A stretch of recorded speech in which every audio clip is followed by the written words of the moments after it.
Hey, my food is cold. Heat it up. Give me a bath and get me a beer. Hurry up, you're so clumsy. Why can't you do things properly, you lazy person? My husband treats me badly every day. He smiles when he sees me frustrated. I am the main breadwinner, so I should be treated with respect.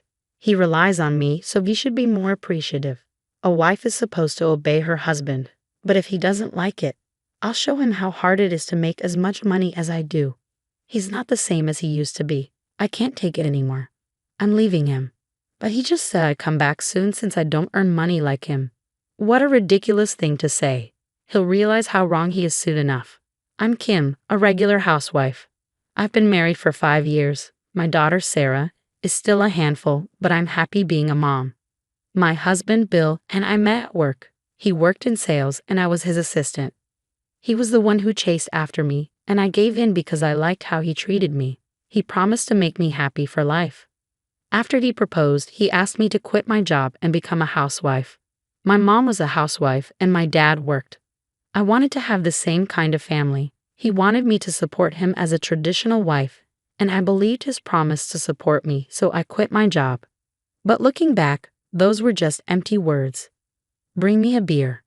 Bill always sits in front of the TV, giving me orders with just a gesture. If I'm slow, he slams the table. Soon after we married, I saw his true nature. He treated me like a servant, even though workplaces don't expect women to serve drinks anymore. In his family, the wife was supposed to quietly obey her husband. I didn't know much about his parents, but it seemed normal to him that a wife should serve her husband like a slave. Why is my dinner cold? You should always have hot meals ready for me, no matter how late I get home. You should know that by now. I can't help when I'll be home. Why don't you get it? I'm the one who earns the money. I should be treated well. He would remind me constantly that I was just a housewife. He made the money, so he was the boss. He treated me like I was dependent on him, even though I took care of everything at home. He even wasted money on gambling. Did you gamble again? I told you to stop.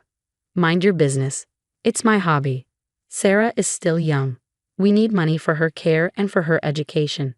I can't even buy her toys if you keep losing money. You need to manage things better. You're the one who stays home, so you should make sure we don't run out of money. Shut up. I can spend my money however I want. Don't tell me what to do. You're just a housewife.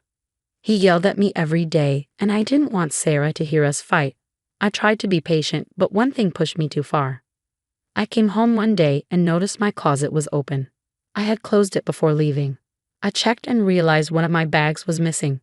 It wasn't expensive, but it was special to me because my mom had given it to me when I got my first job. She knew how hard it was for me to find a job, so she gave me a designer bag as a gift. I'd always treasured it because it reminded me of her love and support. When I asked Bill about the missing bag, he casually said, "Oh, that bag. I sold it online." Why? Because you think I spent too much for a housewife. It was a designer bag. Worth a lot. You're wrong. Anything bought with my salary belongs to me. A housewife has no say. If I want to sell it, I will. You're awful. I have my own life too. What life? You made me stay home with Sarah while you went out to meet your friend. You bought more things we don't need, didn't you? I met my best friend from college. It was important. You don't make any money, so you have no right to argue. If you don't like it, show me you can make half of what I do. I bet you can't.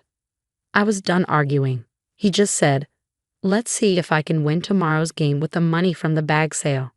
Our loud fight reached Sarah upstairs, and I heard her crying. That was the breaking point. I put up with so much, hoping it would get better, but it wasn't. He had even disrespected my memories of my mom, and now our daughter had heard us fighting. I knew I couldn't let her grow up with him. I had to leave. I decided to go back to my parents' house. Bill didn't stop me. He just said, "You'll come back to me in a few days. You're just a housewife with no money." I didn't care what he thought. I was determined to start over. When I arrived at my parents' house, they greeted us warmly. They told me to stay as long as I needed, and they were happy to have Sarah with them. Their love made me cry for the first time in a long time. "You're still our daughter, even if you've been away," my mom said. "I'm okay, Mommy," Sarah said. "We're going to be happy now," I told them. We started our new life together. Sarah settled in quickly because she was always close to her grandparents. It felt good to be away from all the stress. I was even eating more, enjoying every meal without being criticized. I started to smile again, and my friends noticed how much better I seemed. But then, one day, I got a call from an unknown number. I was nervous but decided to answer. "Hello, is this Kim?" I was shocked to hear the voice. It was my mother-in-law. She continued, "Sorry to call you out of the blue, but I needed to talk about you and Bill." "Hi, what's wrong?" "I need to tell you something about your safety. Also, I want to apologize. Bill came to see us last night." Here's what she told me. Bill visited his parents late at night to talk about what happened. They found out that I had taken Sarah and left, and Bill said this. "Kim left and didn't even come back to clean the house. It's a total mess now." "But Bill, she moved in with her parents, right? You'll have to clean yourself." "She left on her own. She should at least come back and clean while I'm at work. After all, she's a housewife, and that's her job." "That's ridiculous. She couldn't even do the chores right when she was living with you. She made excuses, like saying Sarah was too young. The reason she went back to her parents is because she couldn't handle things. She's going to learn from her mom and change her attitude towards you. And yet, she's been gone for over a month now." "Wait, have you thought about why she left?" "Huh? What do you mean?" "I'm saying it's because of you. If you keep thinking she left because of her, she's never coming back.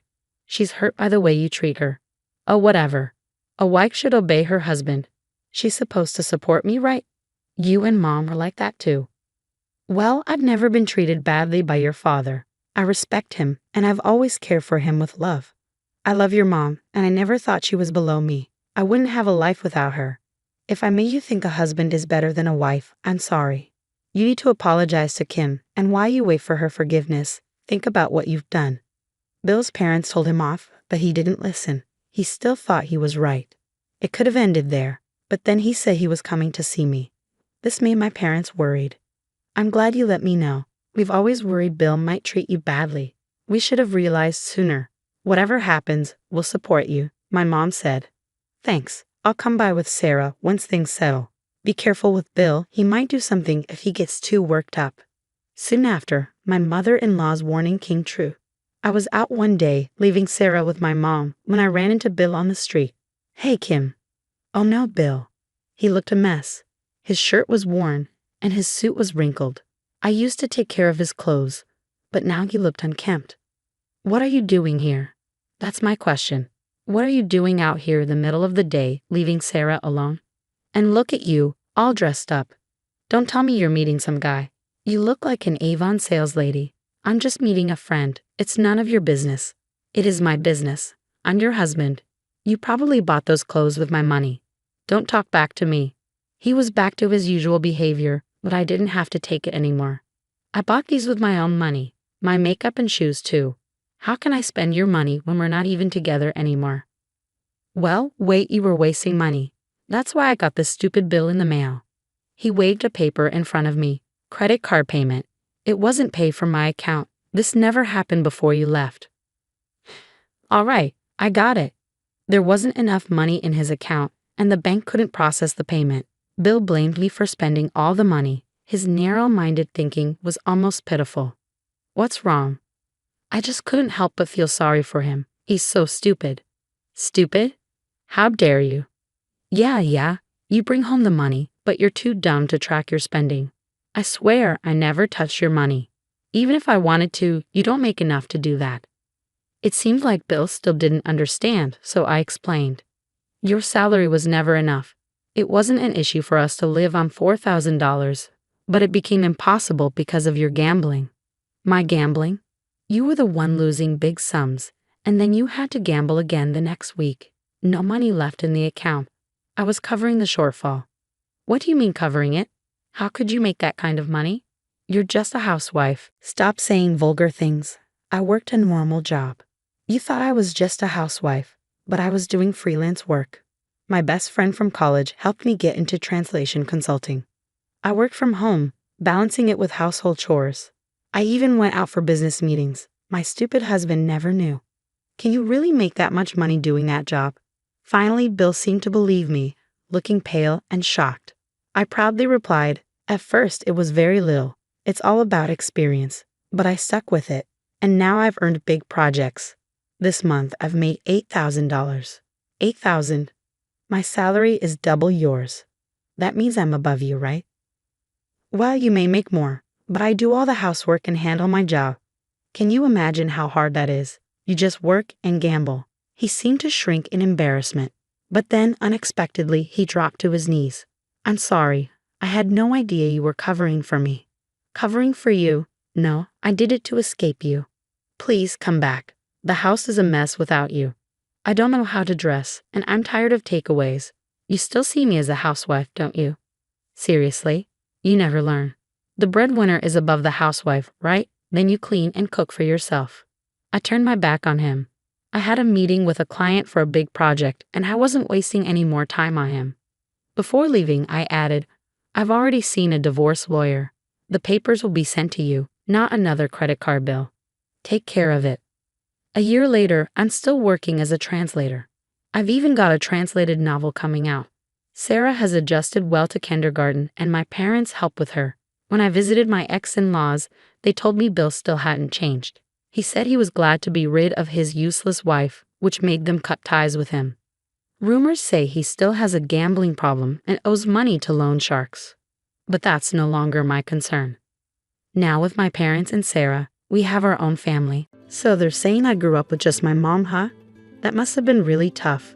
They're saying our home wasn't good enough for their son to marry into. Right now, I'm sitting here with my fiance's parents, and they're saying some really mean things to me. They're not just making fun of me, they're making fun of my mom too.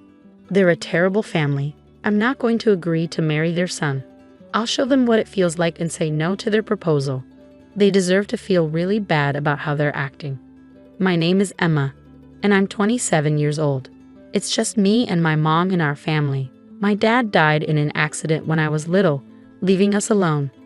When my dad passed away, my mom didn't cry. She always smiled, even though I was crying a lot. My mom worked really hard so I could go to university and study law. Now I work for a big company and stay really busy. My fiancé, Michael, is 30 years old, 3 years older than me. He asked me to marry him after we'd been together for a year and a half. He asked me out after we met at work, and I said yes because I wanted to make my mom happy, even though I thought it might be too soon. Today, we're going to meet his parents to talk about our wedding. I'm so nervous. Do I look okay? Don't worry, Emma. You always stress too much. But Michael, you mentioned your parents are quite important. They're considered wealthy. It's more about my granddad, though. He was quite successful. Yeah, his folks are what you call rich. His granddad did well as a business person and left a lot of money when he died. It seems like his dad is living off that money. Do you think they'll be okay with it? I picked this gift from a fancy store, but do you think they'll appreciate it? It's okay, it's okay. What matters is that we brought a gift. Gosh, I'm really anxious, you know. He's just going back to his parents' house. So he's calmer than me. I'm so nervous, it feels like my heart might leap out of my mouth. Try to be a bit more serious. This is a formal meeting to tell them about our wedding. As I started to get annoyed by his relaxed attitude, I saw a huge mansion that took my breath away. It's huge, just like I thought. When I quietly said that, he chuckled proudly. Granddad was quite something. Dad and everyone else are waiting. Let's go in fast. As we stepped into the entrance together, the big door opened by itself and his parents welcomed us. Hello, you're Emma, right? Our son has told us about you. It's a pleasure to meet you. I'm Michael's mother. Yes, nice to meet you. I'm Emma. You're so sweet. Please come in. I'll prepare some tea. His mom was calm and smiling the whole time, which helped me relax a bit. His dad was also friendly. So you work with Michael, huh, Emma? That's impressive. A woman working at that company. Thank you. The term a woman bothered me a bit, but I took it as a compliment and replied politely. However, as the conversation went on, I started to feel more and more uncomfortable. While deciding to marry Michael takes courage, Emma. Huh? What do you mean? Michael's parents, in other words, us, were wealthy. Normally, someone might feel intimidated by the difference in status and be hesitant about marriage, you know. Yeah, some people might feel that way. Michael's dad seemed to think they were quite special and didn't hesitate to talk about their status. Michael's mom, who had been calm before, started to show her true colors as the conversation went on. Well, my family wasn't really rich, but as you can see, and pardon me for saying this, I'm quite attractive. Don't you think I'm a good match for my husband? Oh, I see, Emma, you're remarkable for agreeing to marry Michael with your looks. I couldn't do it. I couldn't tell if she was being sarcastic or sincere. I looked at Michael for help, but he didn't seem to care. In fact, he even joined in and started teasing me with his parents. Emma, she's not the most beautiful, but she's good at her job. I think she'll make a good wife. She's highly respected at work, even though she's a woman. I believe she can keep up with me, right? Was he always like this? When it was just the two of us, he seemed more composed. Maybe he acts different around his parents. While I wondered about this, I managed to keep up a polite smile. Suddenly, Michael's dad asked him, "Oh, Michael, have you met her parents yet?" Of course, I've already handled that, so no need to worry. I assume Emma's parents are pretty ordinary. She doesn't have a dad, but her mom seems like any other mom. After Michael's response, his dad's eyebrows twitched. No dad, Emma. What's the story there? Taken aback by the sudden change in Michael's dad, I quickly explained. My dad died in an accident when I was little, so my mom raised me on her own. So you grew up in a single-parent household? Yeah, that's right. I still live with my mom. When I finished explaining, Michael's dad looked deeply thoughtful, and his mom seemed to get upset. They started whispering as if they were having a private conversation. Is everything okay? I asked cautiously, confused by their reactions. At the same time, Michael's mom said something surprising. This could be a problem. What do you mean? Michael, maybe you should think again about marrying her. Mom will find you a girl from a better background. Wait, what are you saying? Michael's mother gave me a cold stare. A girl raised by a single mother isn't suitable for Michael, is she? Right beside her, Michael's father quickly added, Exactly, Michael. Despite her career success, coming from a single-parent household is a problem, isn't it? I've warned you many times to be cautious about who you marry, but you... It felt like I was being judged like a faulty item. Hearing such words from my fiancé's parents, whom I was meeting for the first time, was completely unexpected. I was left stunned in shock. Then my fiancé, Michael, said something that made me question if I heard correctly. Oh, so she's not even close to meeting the standards. I thought she might barely make it, but I'm already 30 and finding someone else would be a hassle, so I'll just settle for Emma. What? Michael, don't we want to get married because we love each other? You didn't really think I was marrying for love, did you? He laughed loudly, tossing out those harsh words. All I want is a wife who can manage the house like a maid.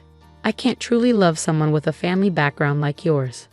That's right, Michael's mom chimed in, agreeing with his cold words. Even Michael's dad nodded along, laughing mockingly. I can't believe this. I thought he was the one who genuinely wanted to marry me out of love. I was completely speechless at this sudden turn of events. As I struggled to find words, Michael's parents continued their verbal assault. Single mother household. It's audacious of you to even consider marrying my son when you come from such a disgraceful background. Absolutely not. Our son cannot marry a girl brought up in such a low-class environment. In that moment, all the emotions I had been suppressing reached their breaking point. Instead of shock, I felt a surge of anger at the insults directed towards my life and my beloved mother. I couldn't contain it any longer. Slowly, I raised my head and calmly addressed them. Fine. Let's cancel the wedding, and I request that you leave immediately. Not only were Michael's parents shocked by my statement, but even he seemed taken aback. He asked me in confusion, Emma, what are you suddenly saying? Are you asking me to leave? Don't you understand? Why are you saying this? I don't get it. In response, Michael's parents started causing a scene. Exactly. We don't have to take orders from someone like you, Emma. Your family background is poor, and your attitude is terrible. What do you think you're doing? Be quiet. I slammed my hand on the desk and stood up. Do you know who owns the land this house is on? What are you talking about? This land was inherited from my father. From your father? Can you prove that this land is yours? Do you have any evidence? When asked for proof, Michael's father started to panic. They seemed to have never checked, whispering to each other. What's the problem? If you own the land, there should be proof, right? Like inheritance documents. We don't have anything like that. This house was built by my father, and this land belonged to him from the beginning. That's how he could build it. As Michael's father spoke, Michael's mother also chimed in. First of all, what are you talking about, Emma? It's impolite for someone like you to discuss someone else's property. Stop it. Just because my parents didn't approve of our marriage, don't start making baseless accusations. It's pointless to keep going like this. I decided to reveal the truth. It seems you're unaware, so I'll explain.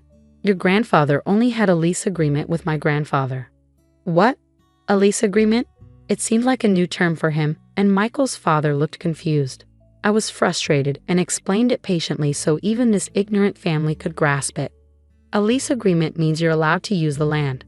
Right now, you're using it for free, but when the agreement ends, it goes back to us. So basically, your grandfather is just borrowing this land temporarily from mine. No, that can't be. I've never heard of such a thing. You're lying. Are you calling me a liar? That's not true, and we have the contract to prove it. We've already checked its validity. Michael's father was stunned and flustered by this unexpected truth. No, it can't be true. You're just making it up. You come from a single-parent family and your dad passed away. That doesn't matter. My mom's dad owned a lot of land and lent it to many people. We've been able to live thanks to his support. You own that much land? Yeah, I studied law in college, so my mom and I were looking into our land leases. That's when we found out that this place where you live is also owned by my grandfather. Do you get it now? The three of them were shocked and speechless. They were struggling to understand their situation, but I explained it anyway. Considering this, could you please leave this land soon? According to the contract, the free rental period ended a while ago. I believe my mom sent you a notice beforehand. A notice? No, we never got anything right, Mom. Michael's father looked to his mom for confirmation, but she replied with a pale face. I did notice an envelope coming every month, but I didn't really understand what it was for, so I thought it was junk mail and threw it away. Could that be it? That was the notice, I said with a smile. We've been sending notices for over 2 years now. What will you do? Pay 2 years' worth of land rent or leave? You need to decide. Wait, hold on. You can't just spring this on us out of nowhere. Out of nowhere? We've been asking you to do something for a while now. Please, make a decision, Michael's father begged desperately, kneeling down. We've been facing huge losses in the stock market recently, and our assets are minimal. We were counting on Michael's support from now on. But there was no room for leniency anymore. I had planned to settle things amicably if the marriage was decided and if I received an apology about the notices. But since you've insulted my mother, I've had enough. I'm sorry, but I can't let you continue to stay on this land for free. With that refusal, Michael's parents started to tremble.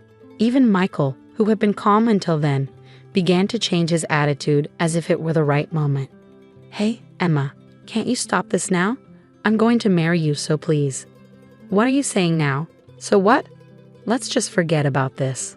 If we get married, there won't be any issues with the land, right? Right? Is this guy for real?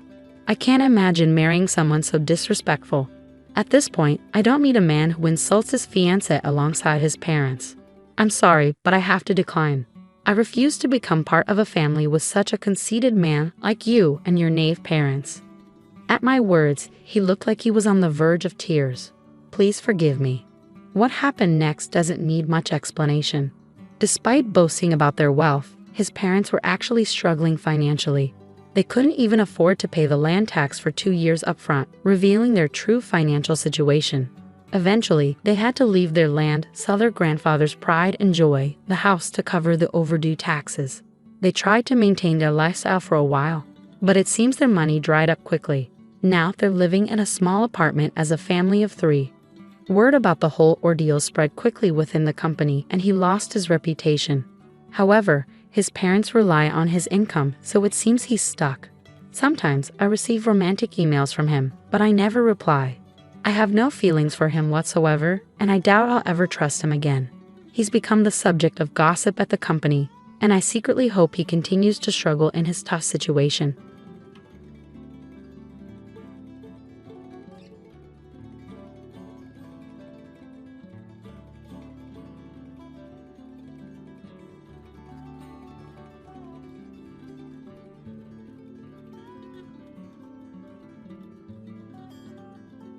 Hi, I'm Sarah Chen, and this is the story of how I learned that sometimes family can be your worst enemy, especially in business. For 10 years, I poured my heart and soul into our family's small tech company, transforming it from a struggling startup into a $50 million enterprise.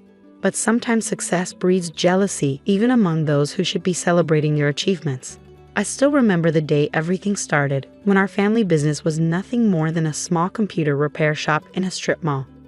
Dad had started it 20 years ago, and it was his pride and joy, even though it barely made enough to support our family. My sister, Emma, was always his favorite, the one who got straight A's and went to an elite business school. I was the quiet one, the one who stayed behind to help Dad while pursuing my computer science degree at a local college. "Sarah, you're wasting your potential here," Emma would say during her visits home from college. "You should aim higher." But I saw something in our little shop that others didn't: potential. While Emma was studying theoretical business models, I was learning real-world programming and spotting gaps in the market. During my final year of college, I developed our first proprietary software, a simple but effective tool for small businesses to manage their inventory. It wasn't revolutionary, but it was user-friendly and affordable. Dad was skeptical at first, but when local businesses started buying licenses, his attitude changed. "Maybe you're onto something here, kiddo," he said, finally showing a glimmer of pride in my work. Those words meant everything to me then. If only I had known they were as temporary as morning dew. The business grew steadily under my guidance. I worked 14-hour days, 7 days a week. While Emma was climbing the corporate ladder at a prestigious consulting firm in New York, I was building something real. Our little repair shop transformed into a software development company, and our client base expanded from local businesses to national corporations. Mom watched it all with quiet concern. "Don't work too hard, Sarah," she'd say, bringing me dinner at the office. "You need a life outside of work too." But I was driven by a vision, and maybe, deep down, by a desire to prove myself to my family. 5 years into our transformation, we hit our first $1 million in annual revenue. That's when Emma suddenly became interested in the family business again. She quit her job in New York and moved back home. "I think it's time I took my rightful place in the company," she announced at a family dinner. With my business expertise, we could really take things to the next level. Dad beamed at her words. "That's wonderful, princess. We could use your professional touch around here." I sat there, forks suspended midair, trying to process what was happening. The company I had built from nearly nothing was being handed to my sister on a silver platter. But I swallowed my objections and tried to be a team player. Emma was appointed as co-CEO alongside me, despite having no experience in our industry. Dad said it would be good for the company image to have someone with her credentials at the helm. I focused on product development and operations while she handled marketing and investor relations. The next 5 years were a study in contrast. While I continued developing new software solutions and maintaining client relationships, Emma focused on creating a glamorous image for herself as the face of the company. She gave interviews about being a woman in tech and accepted awards for entrepreneurship, all while taking credit for innovations my team and I had created. Our revenue continued to grow, reaching $50 million annually, but so did the tension between us. Emma began excluding me from key meetings, making decisions without consulting me, and slowly pushing me to the sidelines of my own creation. Then came Dad's 60th birthday party. The day everything changed. The party was Emma's idea, of course. She rented out the grand ballroom of the city's most expensive hotel and invited all our business associates. It was more of a networking event than a birthday celebration, but that was Emma's style. Everything had to serve a purpose. I arrived early to help with the preparations, wearing a simple black dress that Emma immediately criticized. "Couldn't you have made more of an effort?" she hissed. "These are important people coming tonight." I ignored her comment and focused on greeting guests as they arrived. The room filled quickly with business associates, clients, and family friends. Emma worked the room like a politician, while I stayed in the background, making sure everything ran smoothly. During dinner, Emma clinked her glass and stood up for a speech. I expected the usual, a touching tribute to Dad, maybe some memories from our childhood. Instead, she dropped a bomb that would shatter our family forever. As we celebrate Dad's 60th birthday, she began, her voice carrying across the silent room. "I think it's time to announce some changes at Chen Technologies. The board has agreed that the company needs unified leadership to move forward. My heart stopped. Board meetings? What board meetings? For too long, we've been held back by outdated thinking and resistance to change. Emma continued, her eyes fixing on me. That's why, effective immediately, I will be taking over as sole CEO. It's time for certain elements that are no longer serving our growth to step aside. The room erupted in murmurs. I sat there, frozen, as Emma continued her character assassination disguised as a corporate announcement. Some people, she said, her voice dripping with false sympathy, are better suited to technical roles rather than leadership. My sister Sarah has been adequate in maintaining our legacy systems, but to compete in today's market, we need vision. We need excellence. And frankly, Sarah, you're just not cut out for this level of business. I looked at Dad, expecting, hoping, he would stand up for me. Instead, he was nodding along with Emma's words, a proud smile on his face. Mom stared at her plate, her hands trembling slightly. The truth is, Emma continued, her voice rising, you're worthless in today's business world, Sarah. Your old-fashioned ideas and lack of proper business education have become a liability. It's time for you to step aside gracefully. The silence in the room was deafening. Hundreds of eyes turned to me, waiting for my response. I could feel the pity, the schadenfreude, the judgment. Everything I had built, every sacrifice I had made, was being stripped away in front of everyone I knew. I stood up slowly, my chair scraping against the floor. The sound echoed through the ballroom like a gunshot. Everyone expected a scene, perhaps tears, maybe a shouting match.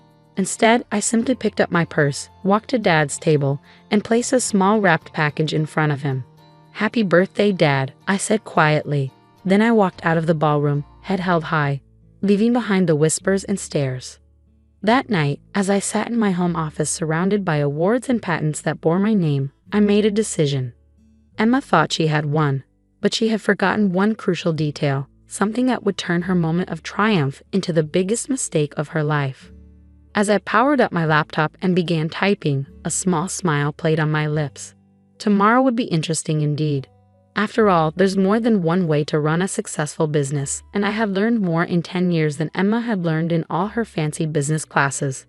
The next morning would bring changes that none of them saw coming, changes that would make them realize exactly how worthless I really was. The next morning dawned bright and clear. I arrived at the office early before anyone else and waited. At precisely 9 a.m., Emma strutted through the front doors with Dad beside her, both wearing triumphant smiles that were about to be wiped from their faces. Sarah? Emma's voice held a mix of surprise and annoyance. What are you doing here? I thought after last night, you'd have the dignity to stay home. I smiled, remembering the email I had sent at 3 a.m. to every major client, partner, and employee of Chen Technologies. Just wrapping up some loose ends, sister dear. But since you're here, we should probably talk about the company's future.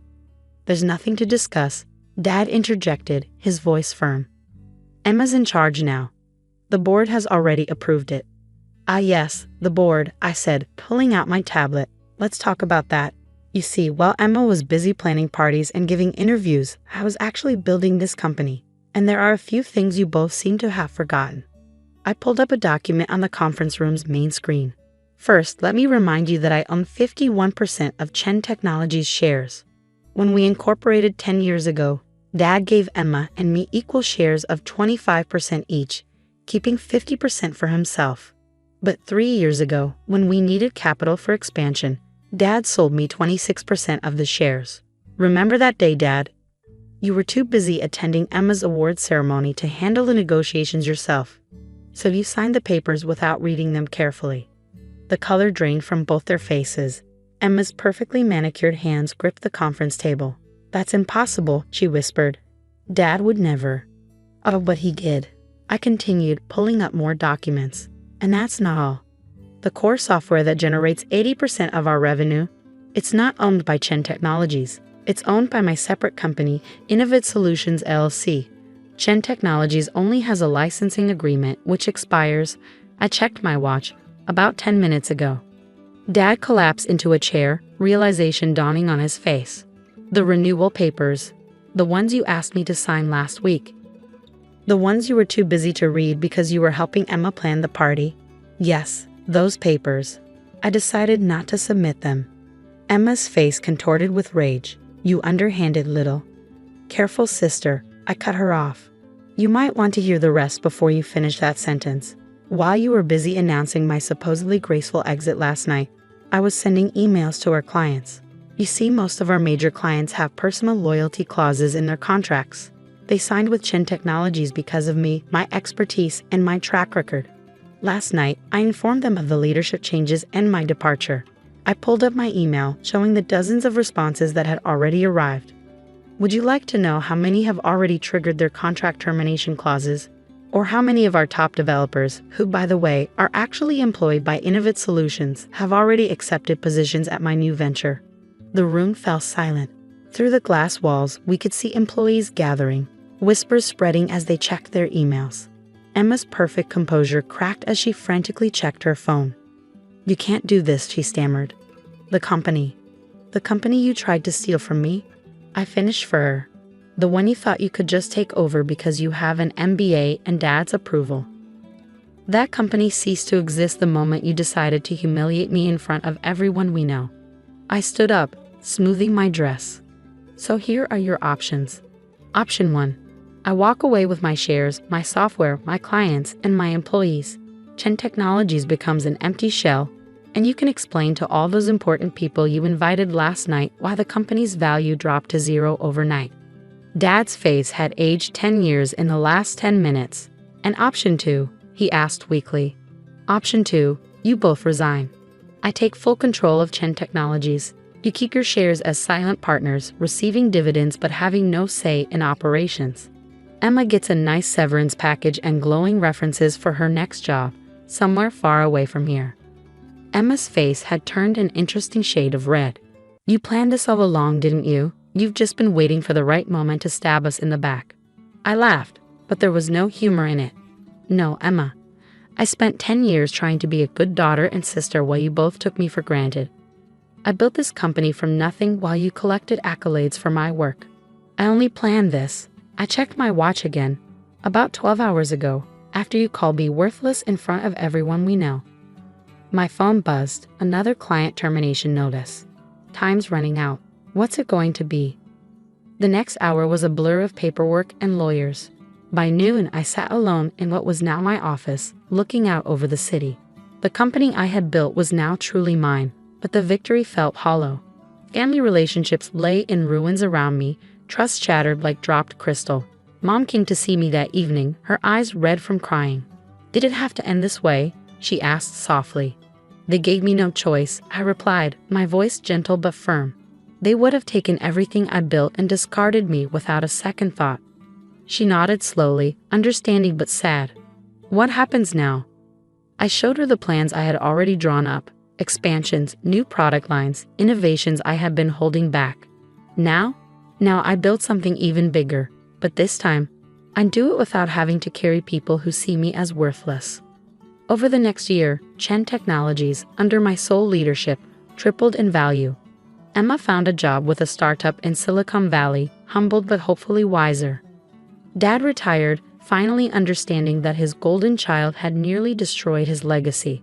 We see each other at holidays, maintaining a polite distance that masks the wounds that may never fully heal. Sometimes late at night, I look at old family photos and feel a twinge of sadness for what we lost. But then I remember that night at the birthday party, the look of disdain on Emma's face, the way Dad nodded along with her cruel words. In business and in family, respect is earned, not given. They learned that lesson too late. As for me, I learned that sometimes the quiet ones, the ones dismissed as worthless, are the ones you should watch out for, because we're the ones who know how to build something from nothing and how to take it all back when others try to steal it. My story spread through business circles, a cautionary tale about underestimating the wrong person. These days, when I attend industry events, I often catch whispers. That's Sarah Chen, the one who. They never finish the sentence, but they don't have to. My success speaks for itself. Last week, I received an invitation to speak at Emma's business school's graduation ceremony. The topic? Hidden Strengths, the Power of Underestimated Leaders. I accepted the invitation with a small smile, already planning my speech. After all, I have quite a story to tell. The company continues to thrive under my leadership, but more importantly, I found peace with my decisions. Sometimes the strongest message you can send is simply proving people wrong. And sometimes the best revenge isn't about destroying others. It's about rising so high that they can't help but see their own mistakes. As I write this from my office overlooking the city, I'm reminded of something my mother once told me. Success is the best revenge, but wisdom is knowing when to stop seeking revenge and start seeking growth. She was right. I've moved past the need for revenge now. These days, I focus on building something meaningful, something that will outlast all the petty jealousies and family dramas. I still keep that wrapped birthday present I never gave Dad. A photo album of the company's journey from that tiny repair shop to what it is today. Maybe someday when the wounds have healed enough, I'll finally give it to him. Until then, it serves as a reminder that our greatest strengths often come from the very things others underestimate about us.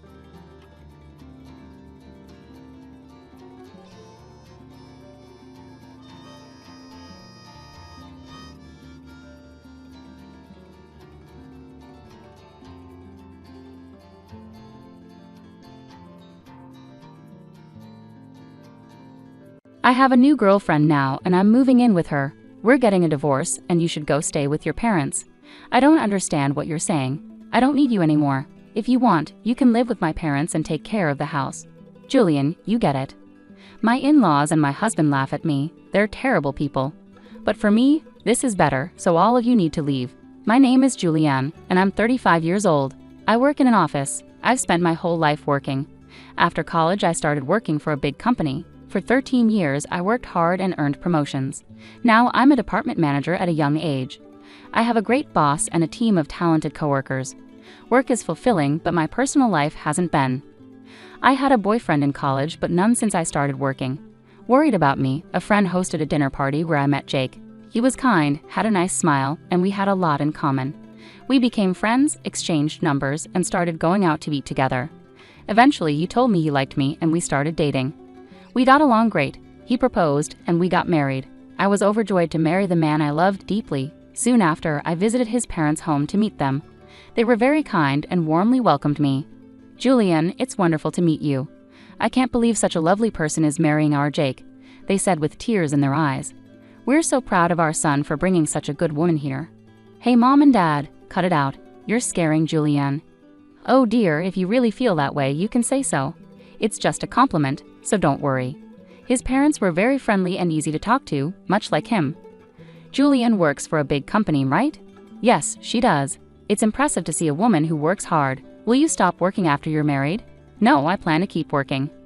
Well, having a stable job at a good company is a good thing. I felt relieved. Some of my friends had mothers-in-law who urged them to quit their jobs, saying it was a wife's duty to support her husband, so I was grateful. I thought to myself that my future mother-in-law was understanding and kind. After we greeted my parents, we got married. I was filled with excitement about our new life together. My husband moved into my house, and we started our life as newlyweds. I was thrilled to spend all my time with him at home and to have him there when I returned from work. 8 months later, my husband brought up something he wanted to talk about. I'd like us to live with my parents if you're okay with it. What do you mean, live with them? Yes, they're getting older and I'm worried about them. I understand. My parents are around the same age, but my brother and his wife are living with them now, so they're taken care of. But since you're an only child, it makes sense that you're concerned about your parents. Are we moving in with them? Yes, that's the idea. But I'm not sure if there's a spare room available. They use every room for one reason or another. Actually, if you're okay with it, I think it would be a good idea to renovate my parents' house and turn it into a duplex. A duplex? Yeah, that could be a lot more affordable than buying a new house. We get to live in a nice, spacious home and still have our own privacy, right? I think so too. It sounds like a great idea. My in-laws are nice people and living in separate units would make things less stressful. Great, I'm glad you're on board. My parents will be thrilled. I was happy to see my husband so pleased. Later, when my in-laws visited, they were very grateful too. They were such a kind and cheerful family that I didn't mind the idea of living close to them. Soon after our discussion about renovating their house, my husband surprised me with a remark. Actually, I need to ask you a favor. Could you pay for the remodeling? You mean, cover the entire cost? Yes. Why? My husband seemed uneasy. The truth is, we're in debt. I was shocked. Neither my husband nor his parents had ever mentioned this before, not when we were dating or even after we got married. How much debt are we talking about? About $250,000. What? I thought it might be a few tens of thousands, but that's a lot more than I expected, I exclaimed. It must have started small and just kept growing. Even if I wanted to help pay it off, it sounds impossible. My parents are already living on a pension, and the debt keeps piling up. I see. I couldn't hide my surprise and dismay at this sudden revelation. Julian, I need your help. Will you assist me in paying off my father and father-in-law's debt? They're struggling financially, and my own income isn't substantial either. Doesn't that make it difficult for us to renovate the house and live together as planned?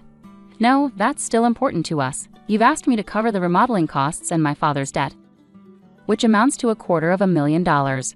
I understand. These are tough decisions, but I want to build a life with you, Julianne, and I want to support my parents. I love both of them, and I love you. I hate to ask this, but if you truly love me, please help me out. I promise to repay you gradually. I was deeply upset. My husband and his parents had no one else to turn to but me. I knew my husband loved me sincerely, but I felt blindsided by this revelation. Love can sometimes make us overlook such challenges, I thought to myself. All right, I'll take care of it, I reluctantly agreed. After my husband expressed his gratitude and shook my hand, he shared the news with my in-laws, who later came to our house to apologize. My mother-in-law was so moved that she even shed tears of joy. I have to give this my all, I resolved. Taking on my in-laws' debt was now my responsibility, and I was determined to handle it. Though I had some savings, I was apprehensive about paying it all at once. Therefore, I decided to use $60,000 from my savings and pay the rest in installments. During our discussion on repayment, I laid out my installment plan, and my in-laws agreed that it was acceptable. Why don't you transfer the money directly into the debt repayment account? We're not very good at managing finances, and I'm a bit hesitant about handling a large sum, my husband suggested. My in-laws nodded in agreement. Transferring funds first to their account and then to the repayment account would be cumbersome. Since it was a substantial amount, I didn't want there to be any confusion, so I agreed to transfer the money directly. Once everything was settled, my in-laws appeared visibly relieved. Now we don't have to worry about the monthly debt payments. It's been really stressful. Dad, Mom, you should really thank Julian properly. Well, I can't count how many times I've thanked you.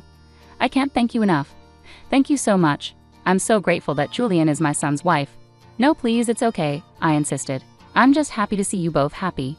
However, deep down, I felt a bit uneasy, concerned they might view me solely as a financial resource. Despite this, I was committed to caring for my beloved husband's family. With their happiness in mind, I began making the payments, and we renovated our house into a two-family home. We started living together in a beautiful and spacious house. My in-laws were thrilled, and my husband's eyes sparkled with joy in our new home. I enjoyed cooking in the new kitchen and appreciated the renovations. It made things more convenient and closer to my work, cutting down my commute and giving me more time for personal pursuits, like studying. I worked tirelessly every day to pay off the debt. However, something troubled me deeply. My husband didn't contribute anything towards paying off his parents' debt. Despite his initial promise to help, he never used any of his own earnings for this purpose. When I asked him about it, he claimed his salary wasn't sufficient. I requested to see his pay stubs, but he refused, leaving me in the dark about his income. For about a year, I diligently worked to reduce the debt. One day, my in-laws inquired about the remaining balance. If it's been a year, you must have made a dent in the debt, right? We've managed to pay off about $60,000 this year, so there's still roughly $180,000 left, I explained. My in-laws were astonished. What? You've already paid off that much, Julian? That's incredible. At this rate, you'll clear the debt in about 5 years. I'm determined to keep working hard until it's paid off, I assured them. Thank you so much, my husband's parents said, crying tears of joy. Seeing them so happy made all the hard work worth it. A few days later, I faced a surprise. I had to work extra hours, so I told my husband I would be home late. But the work went well, and we finished on time. I hurried home, planning to cook dinner for my family. When I opened the door, I saw my in-laws' shoes. Oh, my in-laws are here, I thought. I walked towards the living room and overheard my in-laws and husband talking. You were smart to marry her, Jake. You did well. I can't believe she's so wealthy. When I found out she works for a big company, I made sure to be careful and win her over. You should appreciate her more. Wow, you're one of the people who caused that debt. What? But I owe the least. What are you talking about? How much did you spend on horse racing? Your gambling is terrible. I hit the jackpot once in a while, so sometimes we were actually ahead. How can we be ahead when we owe $250,000? But at this rate, we'll be able to pay off the debt and get back on track. That's really great. And she even remodeled our house. I've got a really good wife. Well, I'll dump her once she pays off the debt. My husband and in-laws laughed. I was so shocked I couldn't move from the front door for a while. After calming down a bit, I made a loud noise closing the door and announced, "I'm home." When I entered the living room, my in-laws and husband greeted me with smiles. "Oh, Julienne, welcome home. Good job, good job. Well, we're going back to our room. Let's have dinner together again soon." Their gentle smiles terrified me because I had overheard their earlier conversation. It shocked me to see my husband pretending to be a loving husband with that smile on his face. "Why didn't you tell me you had to work late today?" I did, but I finished earlier than expected, so I rushed home to cook dinner. I tried my best to act calm until dinner so my husband wouldn't suspect I had heard anything. Later, while he was taking a bath, I stayed in my room and cried alone. Crying as hard as I could fueled my determination to get back at my husband and in-laws. From then on, I acted swiftly. I started preparing for divorce and made plans for my future. About 5 months passed. I pretended to be happy and told my husband that I had paid off my in-laws' debt. My husband was shocked. "What? You paid off the debt? The $250,000? That was supposed to take about 5 years, right?" I actually have quite a bit of money saved up, but I was afraid to pay it all off at once. So I started making gradual payments from my salary and savings. But now we're below $200,000, and I thought it would be better to clear the debt in one go. "I see," he said. Then I asked, "Would you like to verify?" and showed him the bank book.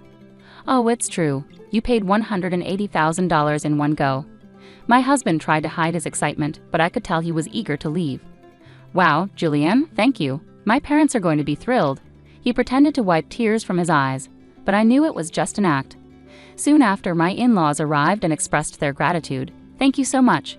We're so grateful to have met Julienne. You're like a blessing." If I hadn't known the truth, their thanks would have made me happy. But I knew their true feelings and I only pretended to be nice because I was preparing for my plan. A few days later, my husband asked to talk to me. He looked very serious. "What's going on?" I asked. "I'm sorry, Julienne, but you have to leave me." "What do you mean?" I acted surprised deliberately. "I have a new girlfriend and I'm moving in with her. So I'm divorcing you. You'll go stay with my parents." Jake's sudden statement shocked me. While I had overheard their earlier conversation about him planning to leave once the debt was paid, I didn't expect him to openly admit his infidelity. "What does he mean by sending me to his parents' place?" "I don't understand," I said. My husband's demeanor turned cold. "You're not very understanding. I don't need you anymore, but you can stay here as a provider or housekeeper." Then the front door opened and my in-laws walked in. "Jake, did you finally tell her?" "Yes, I did. Wish I could have seen her face," Jake replied. "You can move in with us if you do the chores. We'll charge you rent, of course." My in-laws and husband laughed at me. They were the worst. "All of you need to leave," I said firmly. My in-laws scoffed at my remark. "What are you talking about? Have you forgotten? I can easily pay for the house renovation myself. I changed the house title to my name, so I have the right to decide who stays and who goes." My in-laws looked shocked when they remembered the house title was in my name now. I was stunned by their audacity. "I'm sorry, but you can't live here anymore. If we divorce, you'll be strangers," I told them firmly. My in-laws realized the gravity of the situation, but my husband, not wanting to be outdone, argued back. "But you took on our debt and paid it off. You're the one losing money. If we didn't have debt, we could afford to move out." "That's right," my in-laws and husband agreed. "Thanks for letting us live in this nice house while you paid off our debts." "I'm sorry, but I didn't pay off the remaining $180,000 debt." "What? But your bank book showed money missing." "That money was from a separate account I managed. The debt remains at $180,000. I delayed the collection process by making continuous large payments, but it's time for the remaining amount to be paid, and you are responsible for it." My husband and in-laws were stunned. Then I confronted them further. "Jake, you admitted to cheating, so you'll need to pay.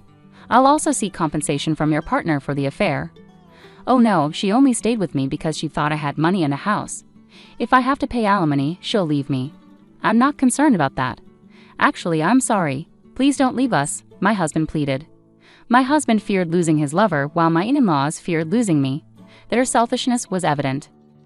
"I want nothing more to do with any of you. I'm putting this house up for sale. Furthermore, I'll be seeking reimbursement of the $120,000 debt I paid on your behalf through my lawyer." My in-laws stood frozen, realizing the severity of their situation. I then pursued divorce and alimony from my husband through legal channels. I also sought alimony from his lover and reimbursement of $120,000 from my in-laws for what I had paid. Actually, the renovated house sold for about $400,000 in a prime location, and it was bought by a family looking for a duplex. After paying off the $120,000 debt and spending $200,000 on renovations, I ended up making a profit of $80,000 from the sale. In addition to that, I received alimony from my ex-husband and his affair partner, significantly improving my financial situation. On top of all that, I also received a $120,000 payment from my ex-parents-in-law. Ultimately, I benefited the most from this whole ordeal. I believe this outcome is fair given the significant damage and distrust I experienced. Initially, I had savings from learning how to invest, with the aim of paying off my in-laws' debts quickly. With a solid financial base, I invested tens of thousands of dollars, and my assets grew substantially within a year. Alongside this, I received a raise at work, boosting my income. These financial preparations allowed me to take decisive actions. Unfortunately, my former in-laws ended up in debt again and lost their house, but they brought it upon themselves through their deception. Those who deceive others must face the consequences. This experience has taught me the importance of caution and better judgment in trusting people. Going forward, I plan to continue saving and growing my assets to secure a comfortable future. My goal is to create happy memories with genuinely trustworthy people. For instance, I began by enhancing my financial knowledge through courses and books on investing and personal finance. This foundation enabled me to make well-informed decisions about where to invest my money. As time passed, I diversified my investments across various asset classes such as stocks, bonds, and real estate. This approach helped me steadily and securely increase my wealth. Additionally, I seized opportunities to advance in my career. I pursued additional training and certifications relevant to my profession. These efforts paid off when I achieved a significant promotion and salary increase.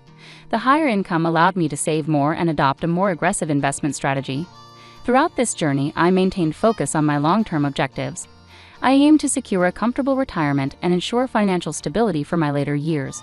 I also wanted to be able to assist my loved ones if they ever needed financial support. This vision served as my motivation and kept me disciplined in pursuing my financial goals. Eventually, my hard work paid off. I bought a beautiful home in a wonderful neighborhood and traveled to places I had always dreamed of visiting. More importantly, I cultivated strong relationships with friends and family who genuinely cared about me. These connections brought me immense happiness and satisfaction. Reflecting on my past, I realized that the challenges I faced with my ex-husband and in-laws taught me invaluable lessons. They pushed me to become more independent and knowledgeable about finances. They also underscored the importance of surrounding myself with trustworthy and supportive individuals. In conclusion, I turned a tough situation into an opportunity for personal growth by focusing on my financial well-being and personal development. I created a brighter future for myself. I hope sharing my story inspires others to take charge of their lives and pursue positive changes.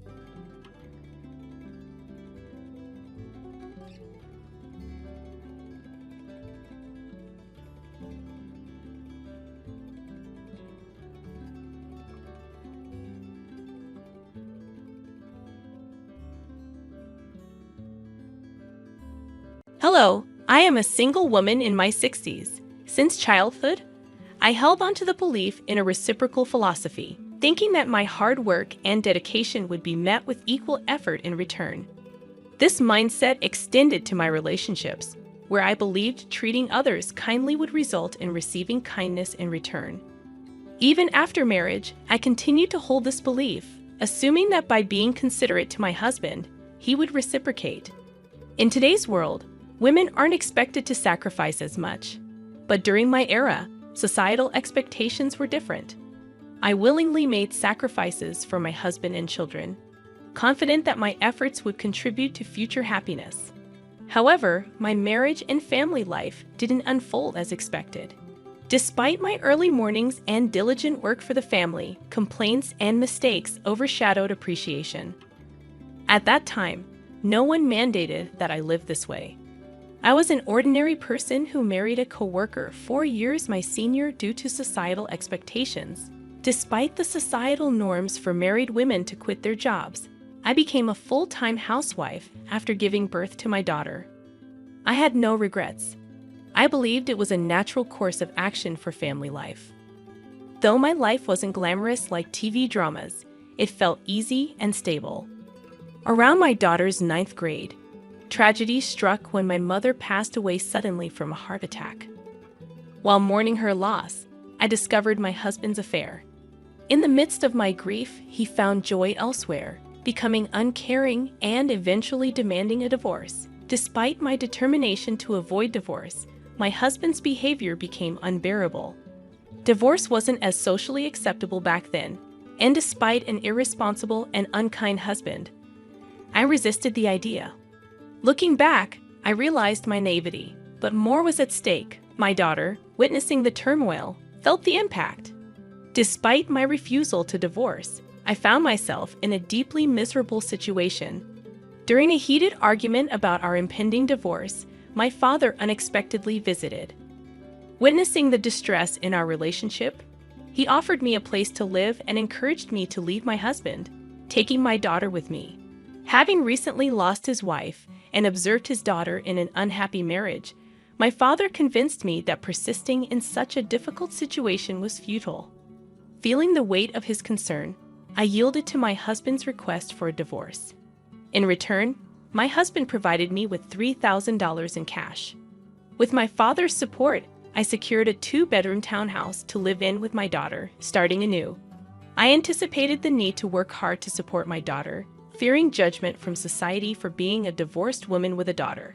This concern was particularly heightened as my daughter entered adolescence. During this challenging period, my daughter expressed typical desires of her age, lamenting the perceived consequences of her parents' divorce. Despite the emotional hurt, I knew I couldn't dwell on them forever, determined to provide for my daughter.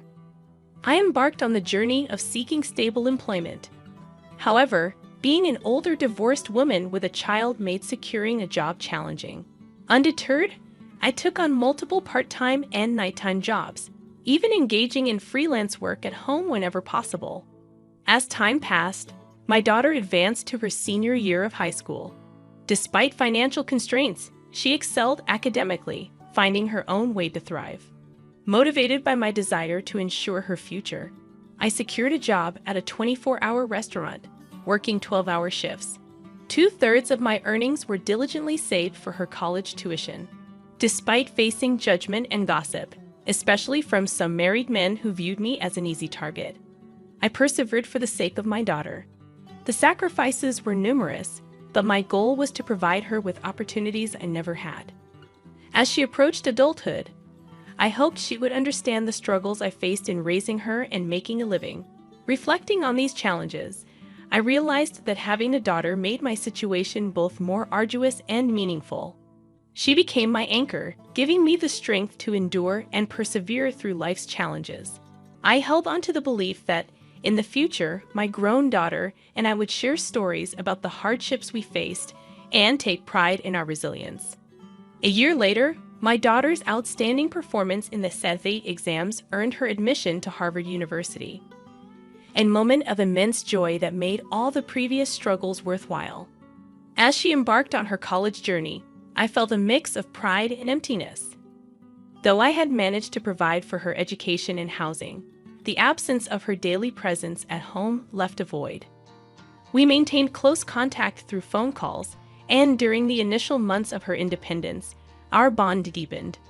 Her newfound affection and connection were a source of comfort, and I cherished our evolving relationship. Despite the challenges, my daughter graduated from college without financial setbacks, fulfilling a dream we had worked hard to achieve. Anticipating that we could live together again, I was surprised when she secured a job at a defense corporation and chose to live independently. To support her, I took a bank loan and contributed to the down payment for a condo near her workplace. While I aged and embraced a more unassuming appearance, my daughter thrived as a fashionable career woman. Witnessing her success brought immense happiness, reinforcing the idea that my sacrifices had borne fruit. I found contentment in her achievements, understanding the sentiment of people who say they forget hunger in moments of joy. Despite the financial support throughout her college years, the prospect of her wedding became a new financial responsibility. People questioned why I continued to struggle when my daughter was capable of self-sufficiency. However, I was determined to contribute to her wedding expenses to prevent any condescension from her future in-laws. The belief that sacrificing for her happiness would bring joy to both of us fueled my resilience. On the other hand, as my daughter dated, I noticed a growing distance between us. Initially hurt, I recognized that her adult life and relationships rightfully took precedence.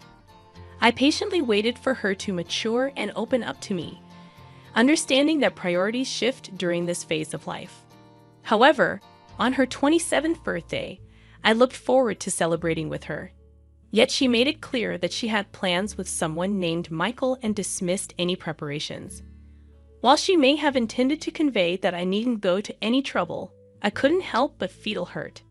It was her birthday, a day that held immense significance for me as the day she was born, and her apparent indifference stung deeply. It was challenging to comprehend why my daughter considered spending money on her birthday a waste, given the tight budget. Despite her intelligence, her understanding of her own mother seemed distant. Despite my hurt feelings, I understood she was my only daughter, and I wanted to see her briefly on her birthday, even if it meant taking a day off work. On that day, I meticulously paid attention to my appearance before going to her workplace. However, what awaited me was an unexpected and emotionally charged encounter in the company lobby. I saw my ex-husband with his mistress, individuals I never wished to see again. Doubting how he found out and came there, I frantically called my daughter, only to be abruptly hung up on as she claimed to be busy with a meeting. Feeling dumbfounded, I turned around, only to hear my daughter happily calling her dad and embracing him with a bright smile. Her boyfriend seemed familiar with my ex-husband and his wife, adding to my fury. In that moment, I felt betrayed, as if the whole world conspired against me. Drained of meaning, I hastily left the scene. Reflecting on that day, I felt the desire to confront my daughter and ex-husband, but an overwhelming urge to escape prevailed. Despite my inner turmoil, I couldn't muster the courage to call my daughter. Unexpectedly, my daughter showed up at home one day, announcing her decision to get married and handing me an invitation card. The surprise turned into shock when I saw the names on the card. Although she was my daughter, I felt an intense urge to throw her out of the house. I questioned how she, my own daughter, could present such an invitation. I confronted her, expressing my hurt at being treated like a guest at her wedding, emphasizing my role as her mother. In response, my daughter apologized, stating she felt she had no choice. Despite her desire to marry Michael, she faced scrutiny from his parents over every detail about her. The situation left me grappling with complex emotions, torn between hurt and the desire to understand my daughter's perspective on her life-changing decision. The revelation from my daughter about her concerns regarding my divorced past and the challenges of being a single mother struck me deeply. She explained that revealing this truth could jeopardize her chances of marrying her boyfriend, as her potential in-laws might disapprove. In the face of this revelation, I couldn't help but express my frustration, reminding her of the sacrifices and struggles I endured to raise her, work at a restaurant, and fund her education. My daughter's response. However, her response stunned me. She dismissed the past, stating that her father and his new partner, the woman who played a role in breaking our family, had already met with her future in-laws. In her perspective, the present was what mattered most, and she prioritized her desire for a comfortable life over the difficulties we faced before. Feeling hurt and regretful, I spoke harshly to her for the first time in my life, expressing my disappointment in her attitude. In turn, she suggested that if I wanted to drop her from my life, I should repay her for the money I spent raising her.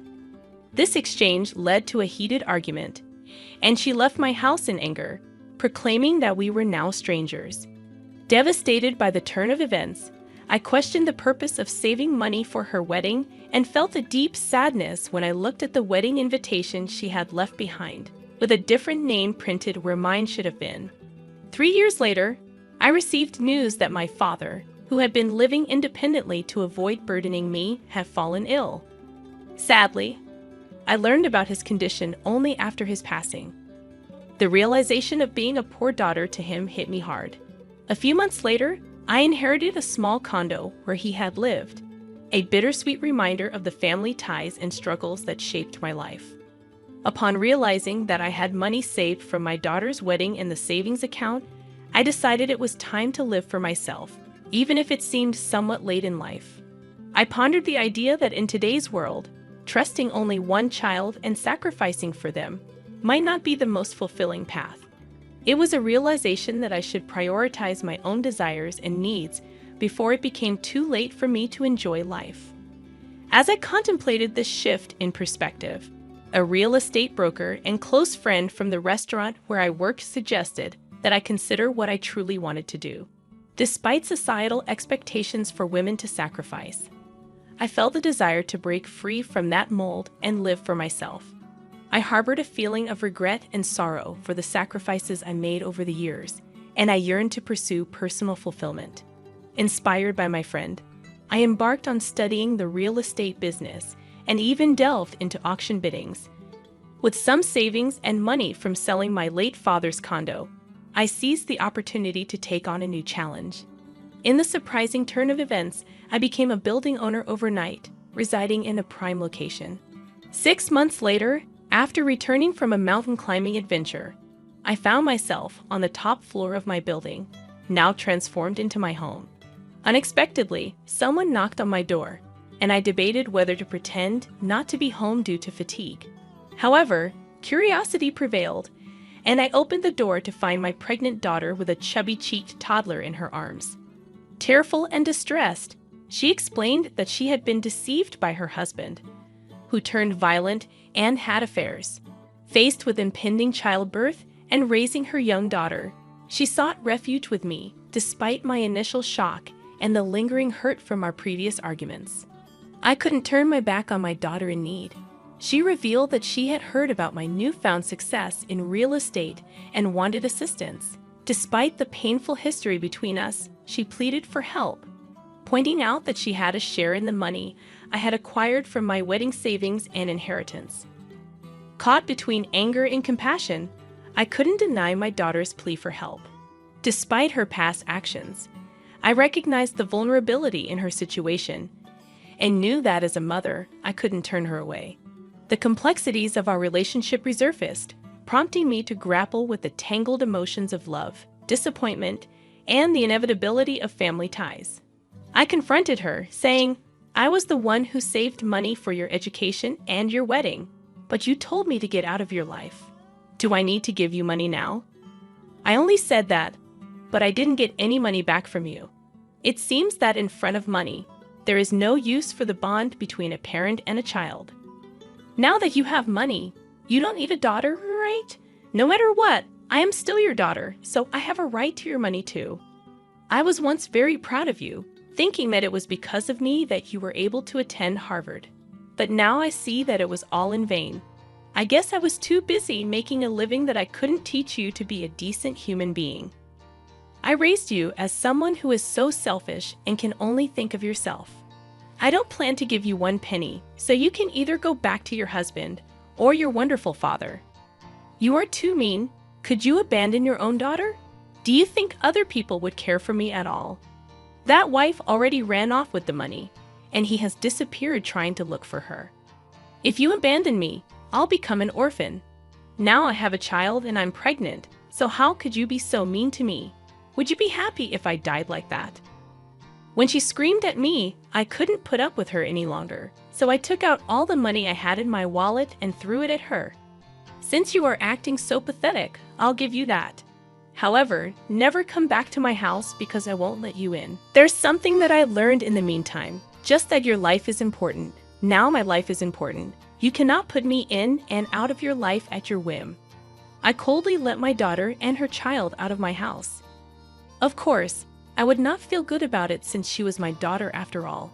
However, I couldn't accept her because she still was as selfish as before, and I couldn't bury the past. However, I felt sorry for my little granddaughter, who was innocent and got kicked out together with her mom.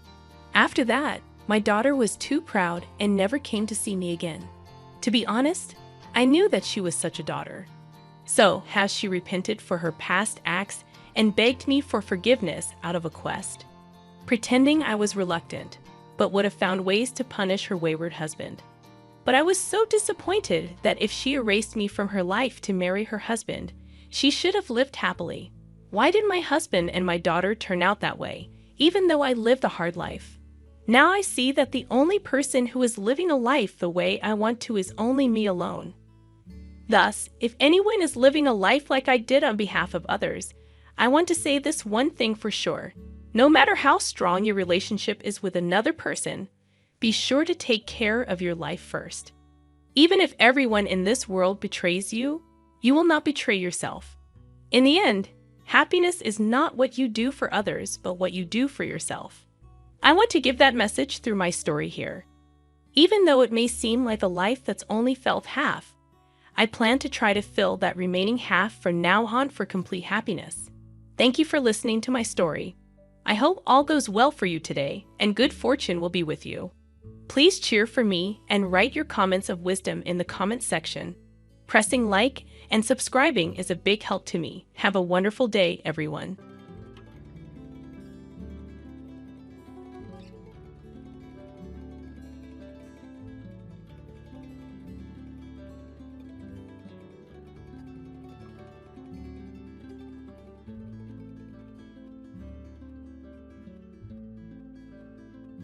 I'm Emma Jean, and I learned early in life that appearances can be deceiving. Growing up in a modest apartment above my parents' small grocery store, I watched them work tirelessly, saving every penny they could.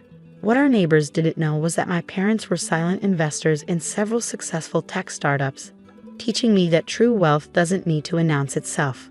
"Remember, Emma," my father would say while counting the day's earnings. "Money talks, but wealth whispers." I took those words to heart, excelling in finance and economics while working part-time at our store. By 25, I had my MBA and had quietly built my own investment portfolio worth millions. But I kept my success private, preferring to be underestimated rather than invade. That's how I met Michael. It was a rainy Tuesday at the local coffee shop where I often worked on my laptop, managing my investments while appearing to be just another young professional. Michael rushed in, drenched and frantically checking his watch. "The register's card reader is down," the barista announced apologetically. Michael patted his pockets, realizing he'd left his wallet at home. I noticed his expensive but worn briefcase, a gift from someone special, perhaps, and his kind eyes. "I've got it," I said, stepping up to pay. "Oh no, I couldn't," he started to protest. "Consider it karma," I smiled. "Maybe you can return the favor someday." That favor came in the form of dinner the following week. Michael was charming, genuine, and refreshingly down to earth. He worked as a middle manager at Preston Financial, one of the city's largest investment firms. "It's not the most exciting job," he admitted over pasta, "but it's stable." I liked that he wasn't trying to impress me with false bravado. "Stability is underrated," I replied, thinking of my own carefully managed portfolio. What I didn't mention was that I already owned a significant number of shares in Preston Financial. I've been watching the company for months, noting its potential and its problems. The current management was old school, resistant to necessary technological updates that could streamline their operations. Our relationship blossomed naturally. Michael was kind, honest, and treated everyone with respect, from CEO to janitor. After a year of dating, he proposed with his grandmother's ring. "It's not much," he said nervously, "but it's been in the family for generations." "It's perfect," I assured him, meaning it. The ring's value wasn't in its modest diamond, but in its history of love. Then I met his family, and everything changed. Michael's sister, Catherine, worked as a senior analyst at Preston Financial. She'd fast-tracked her way up through office politics and family connections. From our first meeting, she made it clear she found me lacking. "So, what do you do?" she asked during our first family dinner, wine glass dangling from manicured fingers. "I'm a secretary at Rivera Corp," I said, using my cover job. I did actually work there part-time, mainly to maintain my understanding of day-to-day operations in the finance world. "Oh," Catherine exchanged looks with their mother, Eleanor. "How quaint." Michael always did have a soft spot for charity cases. Michael shifted uncomfortably but said nothing. That silence would become a pattern. After we married, Catherine's disdain grew more obvious. She worked at the same Preston Financial branch as Michael, and her comments became more frequent and cutting. "You know," she told Michael loudly at the office Christmas party, "Sandra from accounting is single now. She's a junior partner, Michael. Much more suitable." I maintained my composure, but Michael's lack of defense stung. He wanted to avoid conflict, he said later. Keep the peace. What they didn't know was that I'd been steadily increasing my stake in Preston Financial. The company needed modernization, and I was positioning myself to make it happen. My cover as a part-time secretary at Rivera Corp allowed me to observe without suspicion. Then came the merger announcement. Preston Financial was joining forces with Rivera Corp, where I supposedly worked as a secretary. The move would double the company's market share, if it succeeded. Catherine was ecstatic, seeing an opportunity for advancement. Finally, a chance to show the board what real talent looks like, she bragged at family dinner. Unlike some people who can barely manage a filing cabinet. Eleanor, my mother-in-law, nodded approvingly. It's important to have ambition, dear. Not everyone is content with mediocrity. Her eyes flickered to me. Michael studied his plate. What they didn't know was that I'd orchestrated the merger through shell companies and careful negotiations. I owned 40% of Rivera Corp, soon to be 40% of the merged Preston Rivera Financial Group. The annual company gala would announce the merger's completion. Catherine insisted on having it at her country club, making sure I knew the usual membership fee. But don't worry, she smiled sweetly, staff can use the service entrance. The night of the gala arrived. I wore a simple black dress, expensive but understated. Catherine sashayed around in designer silk, introducing Michael to more appropriate women. "Oh, Emma," she called out loudly as I stood alone near the appetizers. The catering staff needed help in the kitchen. I told them you feel right at home there. Laughter rippled through her circle of sycophants. Michael, across the room, pretended to be engrossed in conversation. That's when Mr. Harrison, the CEO of Rivera Corp, walked in. He spotted me immediately. "Mrs. John," he called out warmly. "The woman of the hour." Catherine frowned. "Excuse me?" Mr. Harrison continued, "Everyone, I'd like to introduce our new Chief Financial Officer and major shareholder, Emma John. Without her vision for this merger, none of us would be here tonight." The room fell silent. Catherine's champagne glass slipped from her fingers, shattering on the marble floor. "That's impossible," she stammered. "She's a secretary." "Oh, I did work at Rivera Corp," I said calmly. "Best way to understand a company is from the ground up. But I've also been one of the largest shareholders in both Preston Financial and Rivera Corp for the past 3 years. Eleanor's face had turned an interesting shade of purple.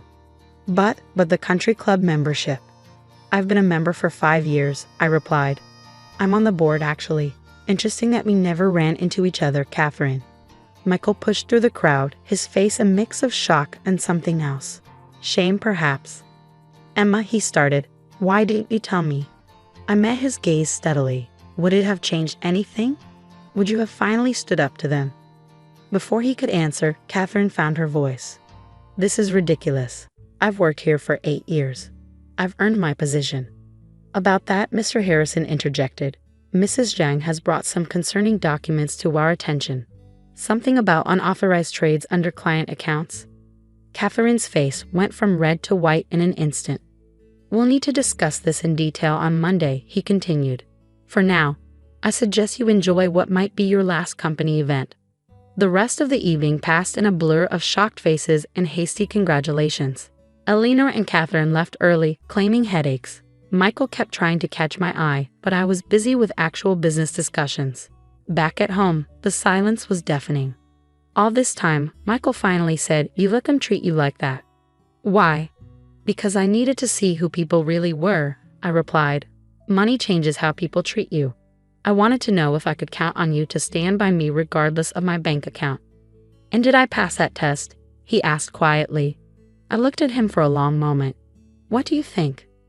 The next morning, I headed to my new office early. The weekend security guard did a double take at my upgraded access badge. I was no longer entering through the side entrance as a visiting secretary. My phone had been buzzing nonstop since last night. Dozens of missed calls from Eleanor and Catherine, plus several texts from Michael. "Please come home. We need to talk. I know I messed up. Give me a chance to explain. Emma, I love you. Don't throw away our marriage over this." But I had work to do. The audit team had already gathered in the conference room, armed with the evidence I'd been collecting for months. "Mrs. John," Mr. Harrison greeted me. "Shall we begin?" The evidence against Catherine was damning. She'd been running a sophisticated scheme, making unauthorized trades using client funds, skimming profits, and covering her tracks through manipulated records. The amounts were staggering, over $5 million diverted over 3 years. The clients never noticed because she was careful to target dormant accounts, the head auditor explained.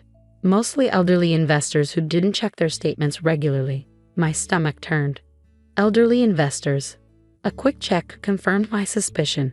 One of the affected accounts belonged to Michael's grandmother, the same one whose ring I wore. Catherine had stolen nearly $200,000 from her own grandmother's retirement fund. As we reviewed the documents, my assistant interrupted. "Mrs. John, your mother-in-law is in the lobby. She's causing quite a scene." I sighed, sent her up. Eleanor burst into the conference room, designer handbag swinging wildly. "How dare you? You manipulative. Scheming." Mrs. Kennedy, Mr. Harrison cut in sharply. "This is a private meeting." "Private? Nothing's private anymore, thanks to this gold digger. Do you know what she's done to our family?" I met her gaze calmly. "Do you know what your daughter has done to your mother-in-law's retirement fund?" That stopped her cold. "What?" I slid the account statement across the table. Eleanor's face paled as she read the numbers. This must be a mistake," she whispered. "No mistake," I replied. "Catherine stole from her own grandmother and dozens of other retirees." Eleanor sank into a chair, her righteous anger deflating. "But she said she was doing so well at work." "She was, at fraud." I stood up. "The police will be here within the hour. I suggest you get Catherine a good lawyer." As if on cue, Catherine burst into the room, Michael trailing behind her. "You can't do this," she shrieked. "I've work to do hard." "Save it for the police," Mr. Harrison interrupted. "They're very interested in your creative accounting." Michael stepped forward. "Emma, please. There must be another way. She's my sister." I looked at my husband, really looked at him. "And I'm your wife. Or did you forget that every time she humiliated me?" "I didn't know about any of this," he gestured helplessly at the documents. "You didn't want to know," I corrected. "Just like you didn't want to see how they treated me. It was easier to stay quiet, wasn't it?" Catherine's face had taken on a calculating look. "I have dirt on other people too. If I go down..." "Save your threats," I cut her off. "Every trade, every transfer, every doctored document has been traced. Your dirt won't save you from prison." Eleanor began to cry.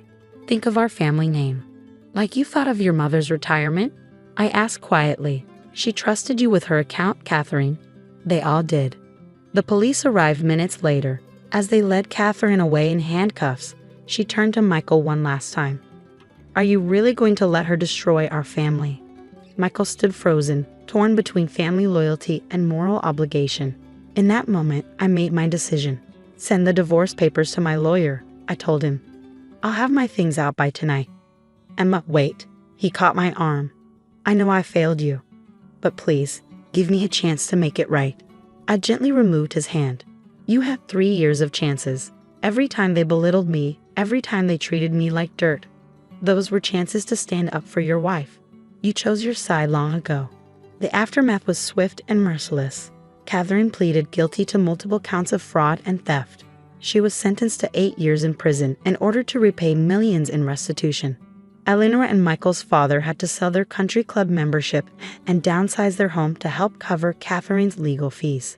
I threw myself into transforming Preston Rivera Financial.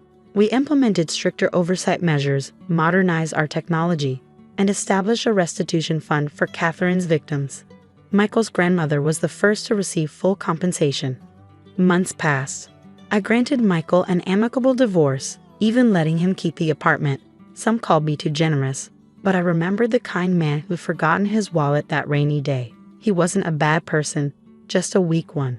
One evening, as I worked late in my office, my assistant announced an unexpected visitor, Michael's grandmother. She walked in slowly, leaning on her cane, my former engagement ring glinting on her thin finger. Michael had returned it to her after our divorce. "I owe you a visit," she said, settling into a chair. "To thank you for protecting my retirement and to apologize." "You have nothing to apologize for," I assured her. "Oh, but I do." She reached into her purse and pulled out a small box. Inside was the engagement ring. "I want you to keep this." I couldn't possibly. You protected not just my savings, but my dignity. That's worth more than any ring." She smiled sadly. "Besides, you were always more of a granddaughter to me than Catherine." After she left, I stood at my office window, watching the city lights flicker on. The ring sat on my desk, a reminder that true worth isn't in what we own, but in what we stand for. Eleanor still tries to contact me occasionally, usually when she needs money. Catherine writes from prison, alternating between threats and pleas for help with her appeal. I forward all communication to my lawyers. Michael sent me one final email. "I finally understand what real strength looks like. It's not in keeping the peace, but in standing up for what's right. I'm sorry I learned that lesson too late. Take care of yourself, Emma." I did keep the ring, not as a reminder of what I'd lost, but of what I'd gained: self-respect, clarity, and the knowledge that sometimes the greatest wealth lies in being true to yourself. Last week, I approved a new financial literacy program for seniors, free workshops to help them protect their investments. We named it after Michael's grandmother. It felt right, turning past pain into future protection. The morning sun streams through my office window as I review the latest merger proposals. My father's words echo in my mind. Money talks, but wealth whispers. He was right, but he forgot one thing: integrity roars. And that's a sound that even the highest walls of privilege can't silence.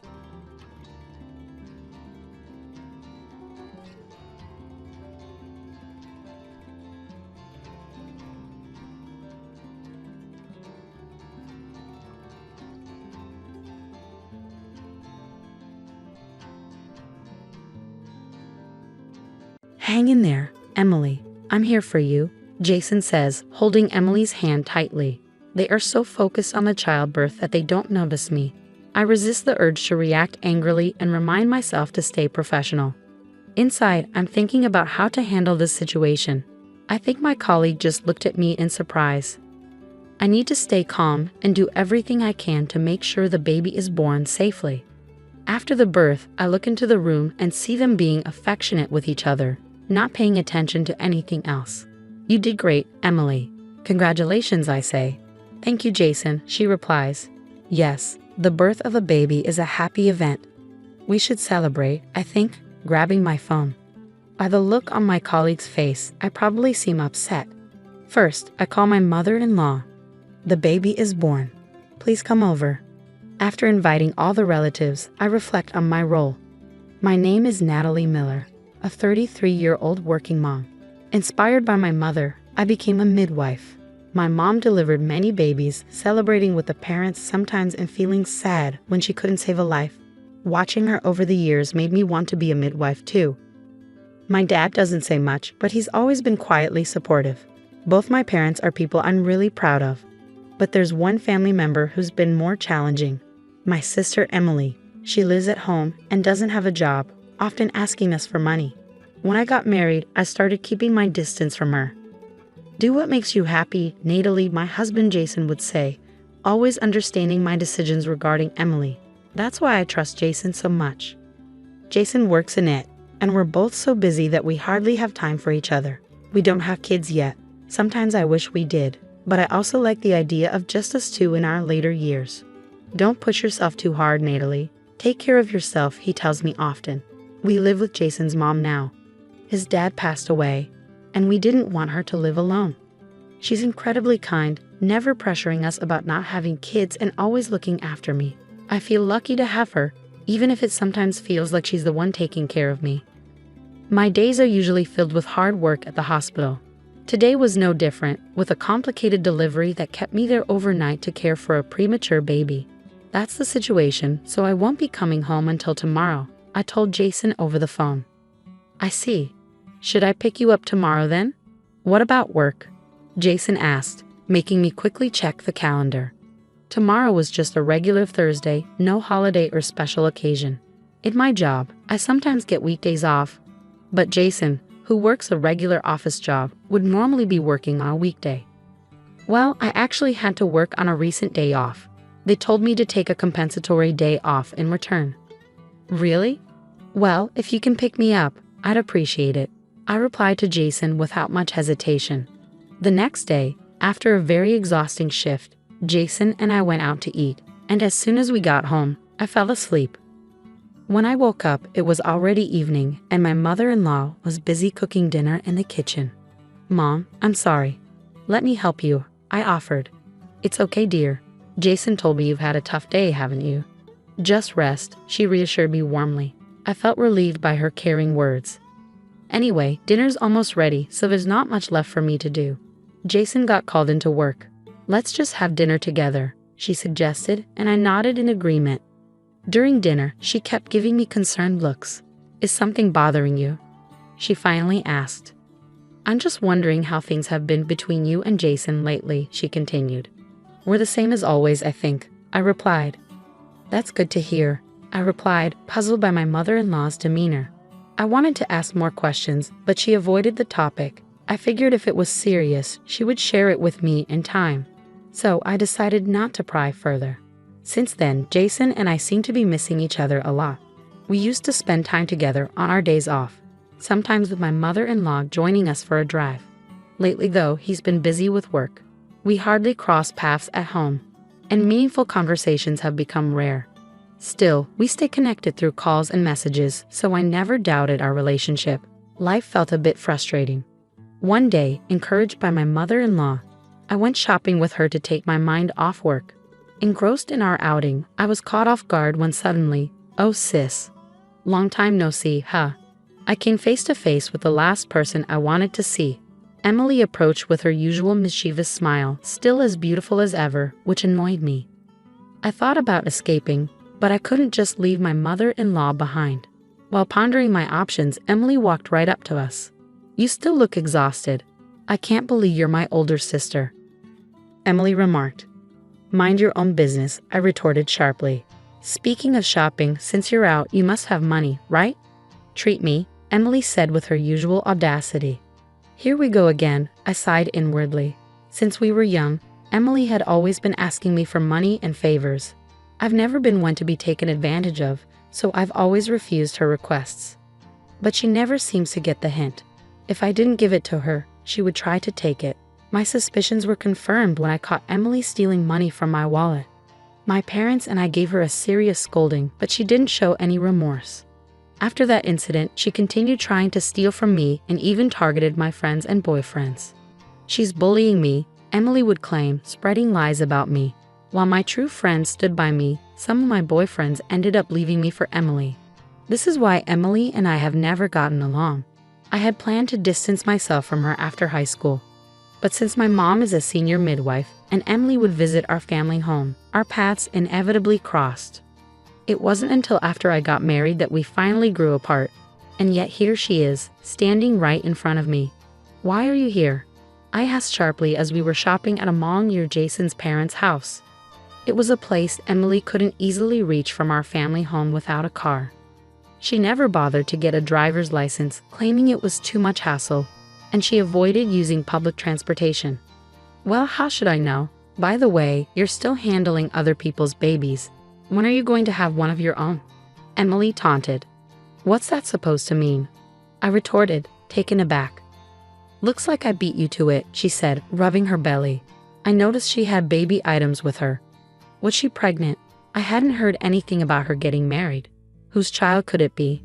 "Enough is enough," my mother-in-law interjected sharply, addressing Emily, who was grinning mischievously. We were enjoying our shopping. "We don't need to be disturbed by someone as rude as you." "Let's go, Natalie," she said, pulling me away by the arm. "Natalie, is she related to you?" my mother-in-law asked, clearly curious about the situation. Yes," I replied, recalling that I had introduced Emily to Jason when I brought him to my family home. However, she had canceled both the pre-wedding meeting and the wedding itself.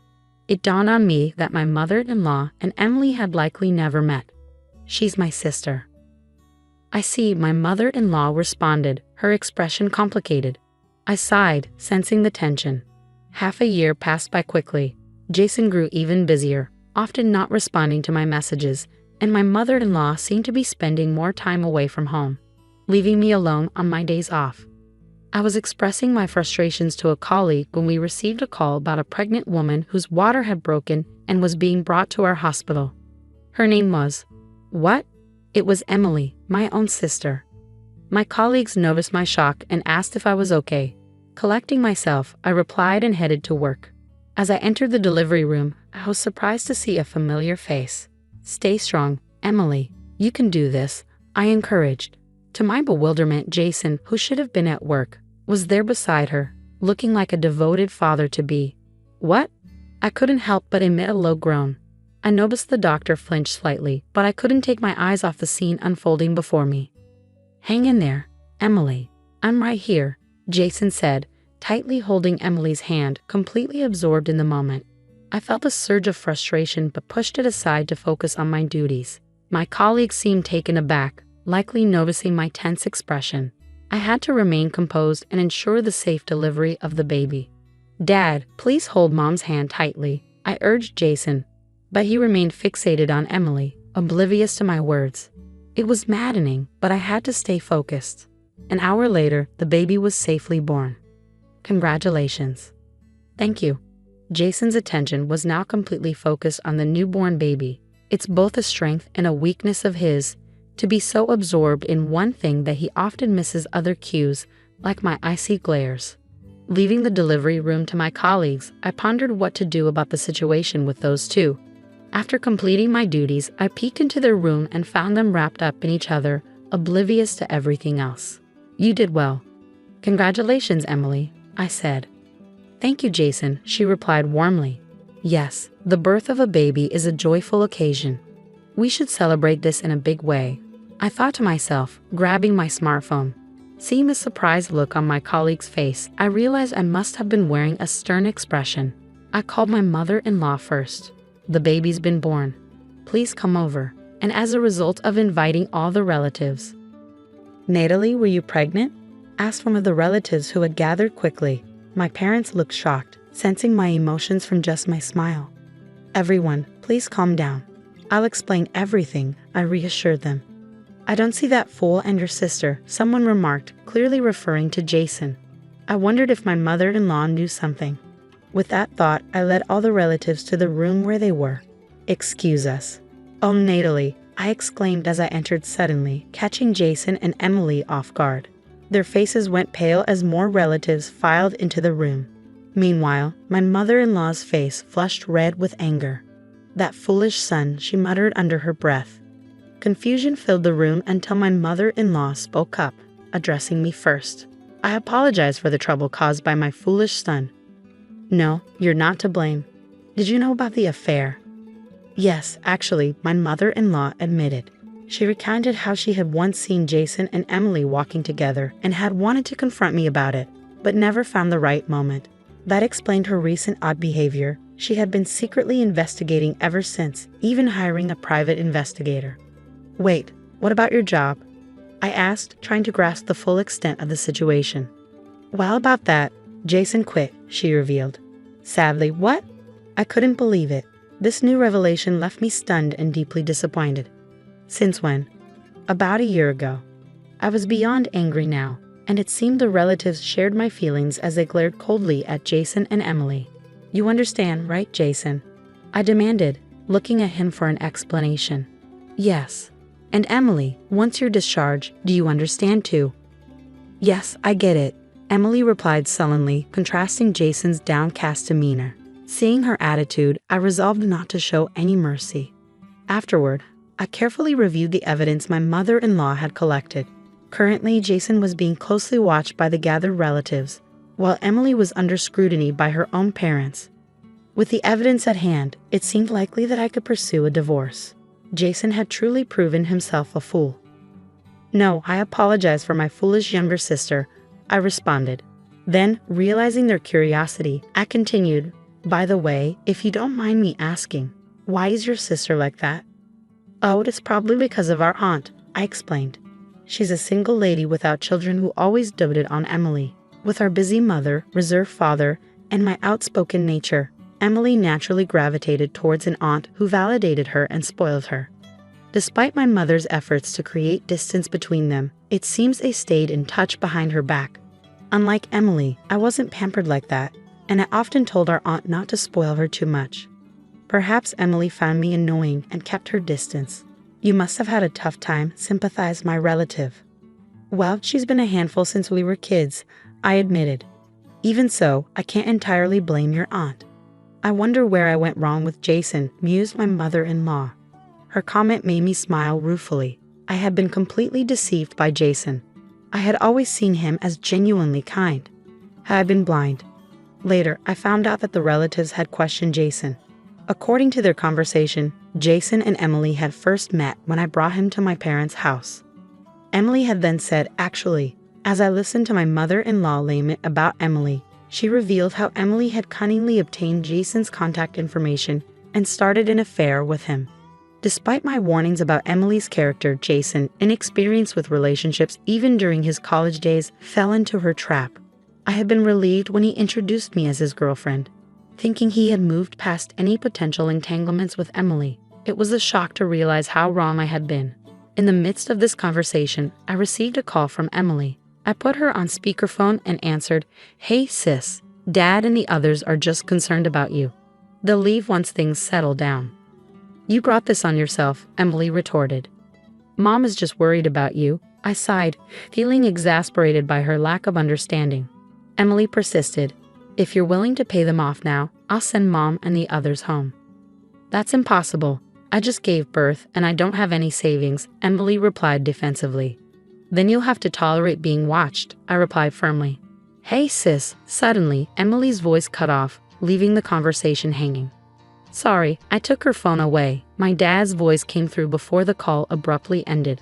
I decided to let my dad handle that situation for now. There was no more room for sympathy towards Emily after that call. I resolved not to go easy on her anymore, despite just giving birth. "Don't go easy on Jason either. Hold him accountable," I asserted firmly. "Yes, I'll ensure he faces consequences," my mother-in-law agreed as we discussed our next steps. Once everything was in place, I arranged a meeting with Jason and Emily. Jason was ushered in by our relatives, while Emily quietly followed with my dad. Her sudden change in demeanor puzzled me until my mom, holding the baby, whispered in my ear, "Emily was severely scolded after she called you." Come to think of it, I've never seen my usually quiet dad angry, and probably neither had Emily. Experiencing my dad's fury for the first time must have been traumatic for her. I reflected silently. "What? You know why you were called here, right?" I asked, breaking the tense silence. "I'm truly sorry." She came crying to me asking for advice. Jason began, his voice wavering. "But do you really think such an excuse will work on me?"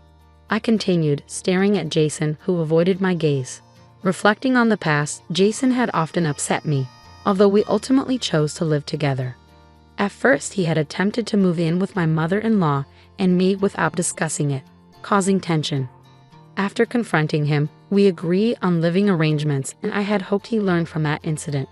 Yet now, it appeared he had concealed his intentions skillfully or perhaps ignored the lesson entirely. "Don't you have any other excuses? Ever since we were kids, you've always been the favorite," Emily began, her voice filled with bitterness. According to her, our parents consistently praised me while she faced constant criticism. This treatment fueled her resentment towards me, which was further fueled by our aunt's encouragement. When she learned that I was getting married before her, she felt overshadowed and decided to pursue Jason. "That's why I called Jason and got him drunk," Emily admitted, her tone matter of fact. "That's a pretty low move," I responded, trying to contain my anger. "We only got involved once, but she told me if you don't want me to tell sis, do as I say," Emily continued, revealing the extent of her manipulation. "Yet you seemed pretty close when you gave birth," I remarked sarcastically, my frustration evident. Jason looked away, unable to meet my eyes. Why did I end up with someone like him? Is love truly blind? Normally, I would find a man who avoids confrontation like this repulsive. As we kept meeting, I genuinely fell for her, Jason explained, his voice tinged with regret. "Then you should have just broken up with me," I retorted sharply. "Well, I still love you, Natalie, and I wanted a child with you," Jason admitted, his expression pained as my words hit home. Why did he act like a victim now? "What about your job?" My father interjected, steering the conversation forward. "I wanted to spend more time with Emily, so working felt like a waste," Jason admitted, his voice subdued. "And you two were involved more than once, right?" My father's question was direct and unforgiving. "I'm a midwife. I can easily backtrack from the birth to when you got her pregnant. If you hide anything else, I won't forgive you. Emily flinched at my father's stern words, prompting her to confess. She revealed that since Jason had quit his job, they had been meeting almost daily and had been involved multiple times. The revelation left both my mother-in-law and me speechless with disbelief. I'm going to divorce you anyway, I declared firmly, my voice resolute. No, please, Jason pleaded, his face filled with regret and desperation. I'll also cut ties with you. You'll never set foot in this house again. I concluded, my decision final and uncompromising. Where the hell am I supposed to live? Jason's panicked question hung in the air. Both my mother-in-law and I made it clear to Jason that his predicament was entirely of his own making. Thanks to my mother-in-law's decision to hire a private investigator, we had uncovered another startling revelation about why Jason had quit his job. If you're desperate, I can refer you somewhere, I stated coldly. Huh? Jason looked bewildered. Prison. It's not so bad. You get a roof over your head, 3 meals a day, and even earn a little money, I informed him bluntly. Jason's face drained of color at my words. It turned out that Jason had been embezzling money, which had led to his dismissal from work. He had managed to repay the embezzled funds to avoid legal trouble.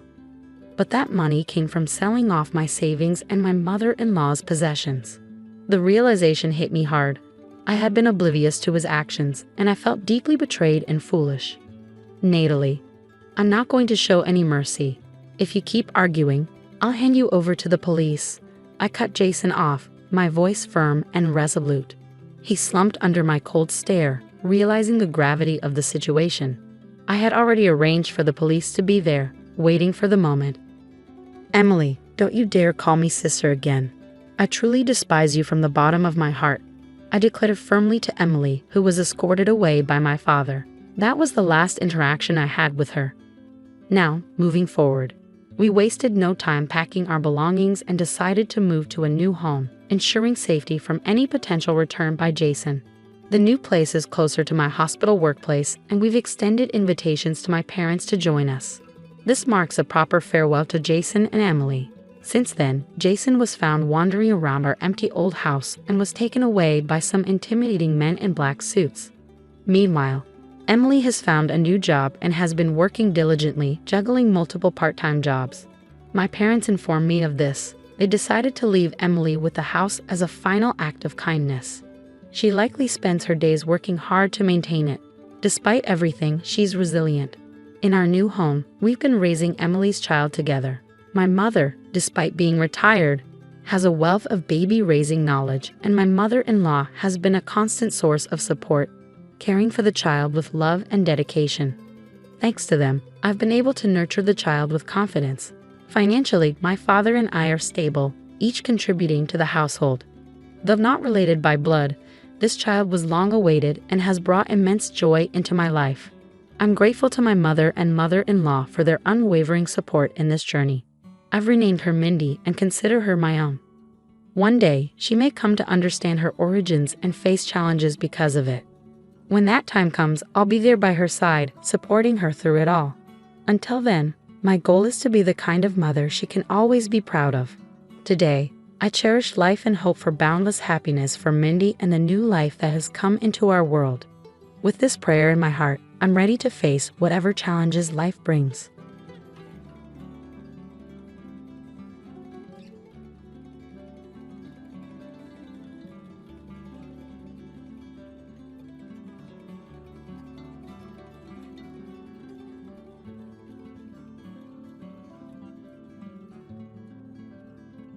Greetings, I'm Jenny, aged 27. 3 years back, I tied the knot with Hugo, the most remarkable person I've ever met. He's a delightful goofball, overflowing with kindness and compassion, making each day feel extraordinary.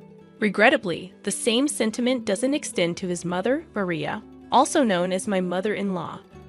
For reasons unknown, Maria has harbored animosity toward me since day one, a sentiment I comprehend.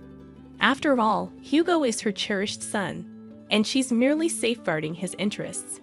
However, I firmly believe she sometimes crosses the line. Maria has a knack for subtle injustices that seem innocent, but are actually calculated to incite frustration. painting you as the unreasonable one. We all have encountered someone like her. Unfortunately, she happens to be my mother-in-law. I was brought up differently. I'm inclined to call out nonsense and rarely hold back. Perhaps that's what drew Hugo to me. Our contrasting personalities attracting each other, as they say. Having studied psychology, I can discern Maria's ill intentions. Our dominant personalities clash, which likely led to her first words to me. "Jenny, don't you think it's time to stop eating so much?" The table fell silent, stunned. Mortification painted my face pale as Hugo Kyle, my father-in-law, and Maria's son, reacted. Hugo, though embarrassed, admonished his mother. "Mom, that's terrible to say. Jenny can eat as she pleases." Maria backpedaled, claiming concern for my well-being, citing old photos where I appeared better. Despite my embarrassment morphing into irritation, I kept calm, not wanting to cause a scene during our initial meeting. I graciously accepted her unsolicited advice. As time passed, such incidents increased in frequency and intensity. Despite bonding with everyone, Maria remained the sole dissenter, her disdain unfounded. Even Hugo's childhood friend, Kidak, embraced me. Yet Maria persisted, even on my wedding day, behaving like a bridezilla, trying to undermine me. "No, her hair should be in an updo like mine was. But you look so ugly." Maria's antics persisted, but amid the turmoil, I cherished the love and acceptance from the rest of Hugo's family.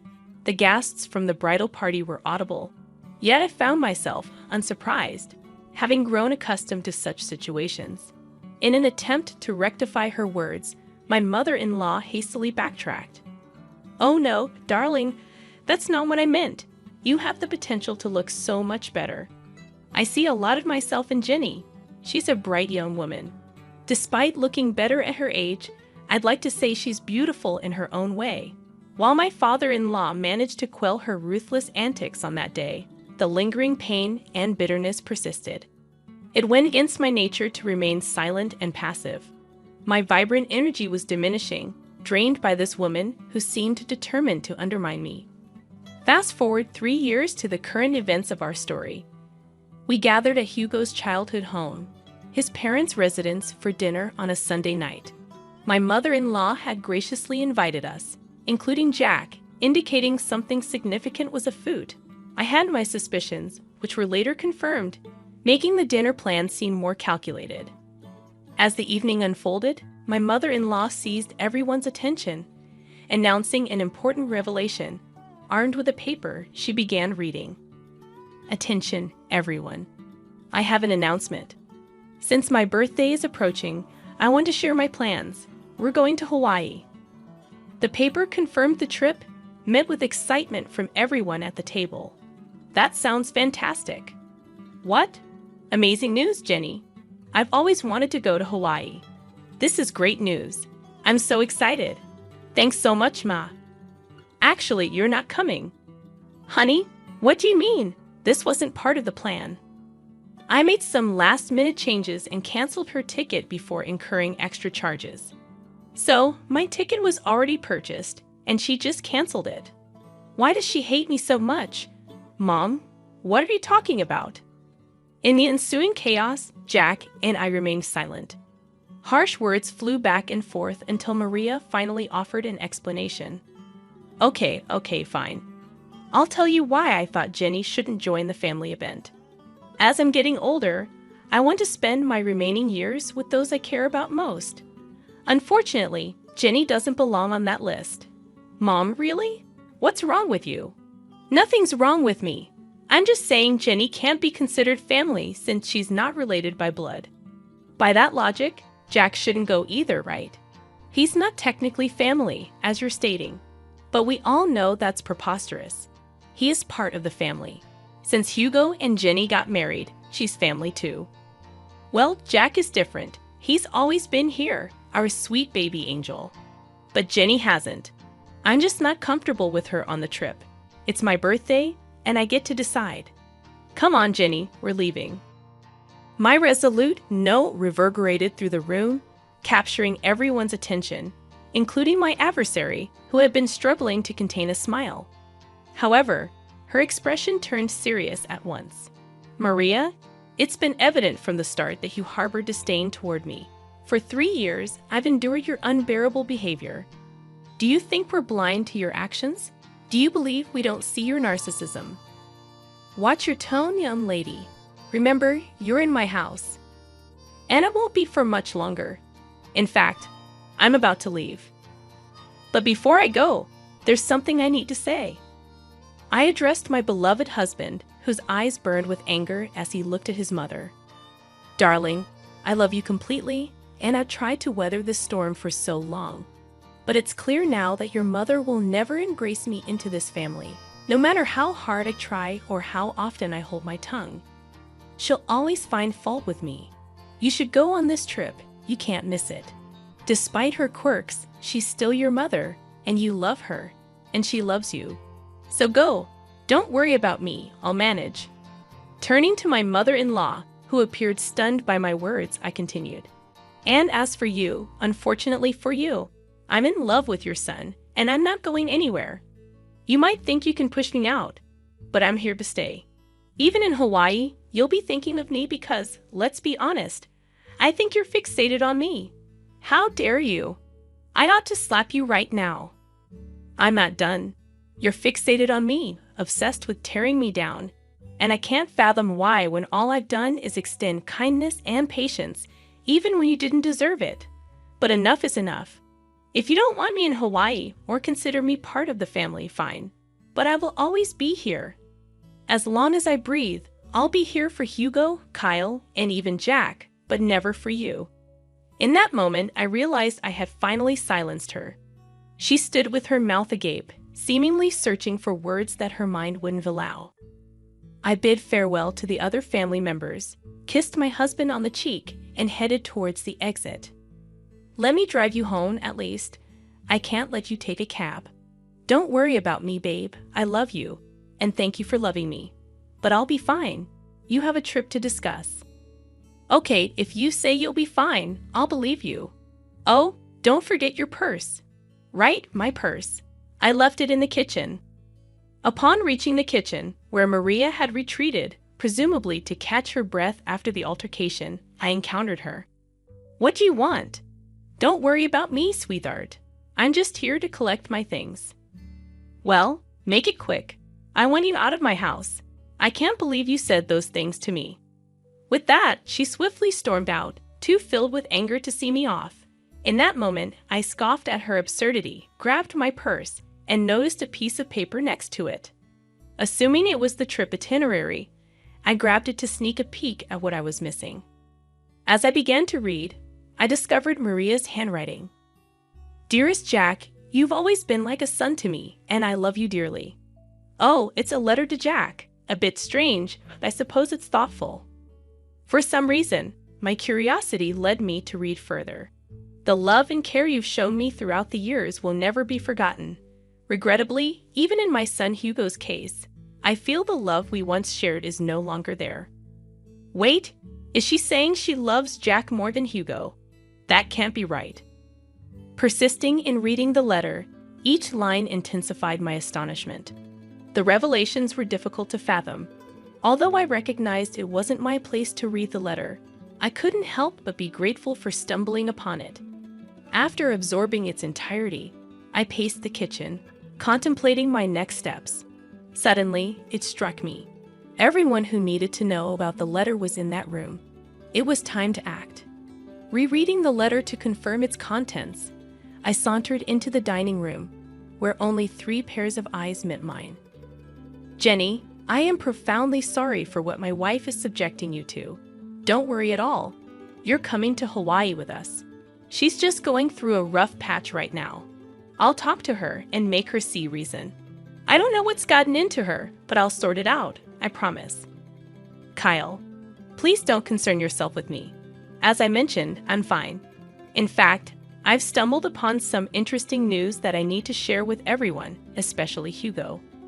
Hugo and Jack perked up, a flash of worry crossing Hugo's face. Perhaps he feared I was overwhelmed and considering a divorce.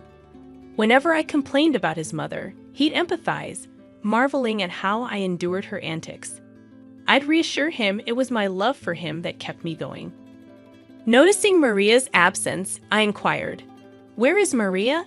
She needs to be here for this too."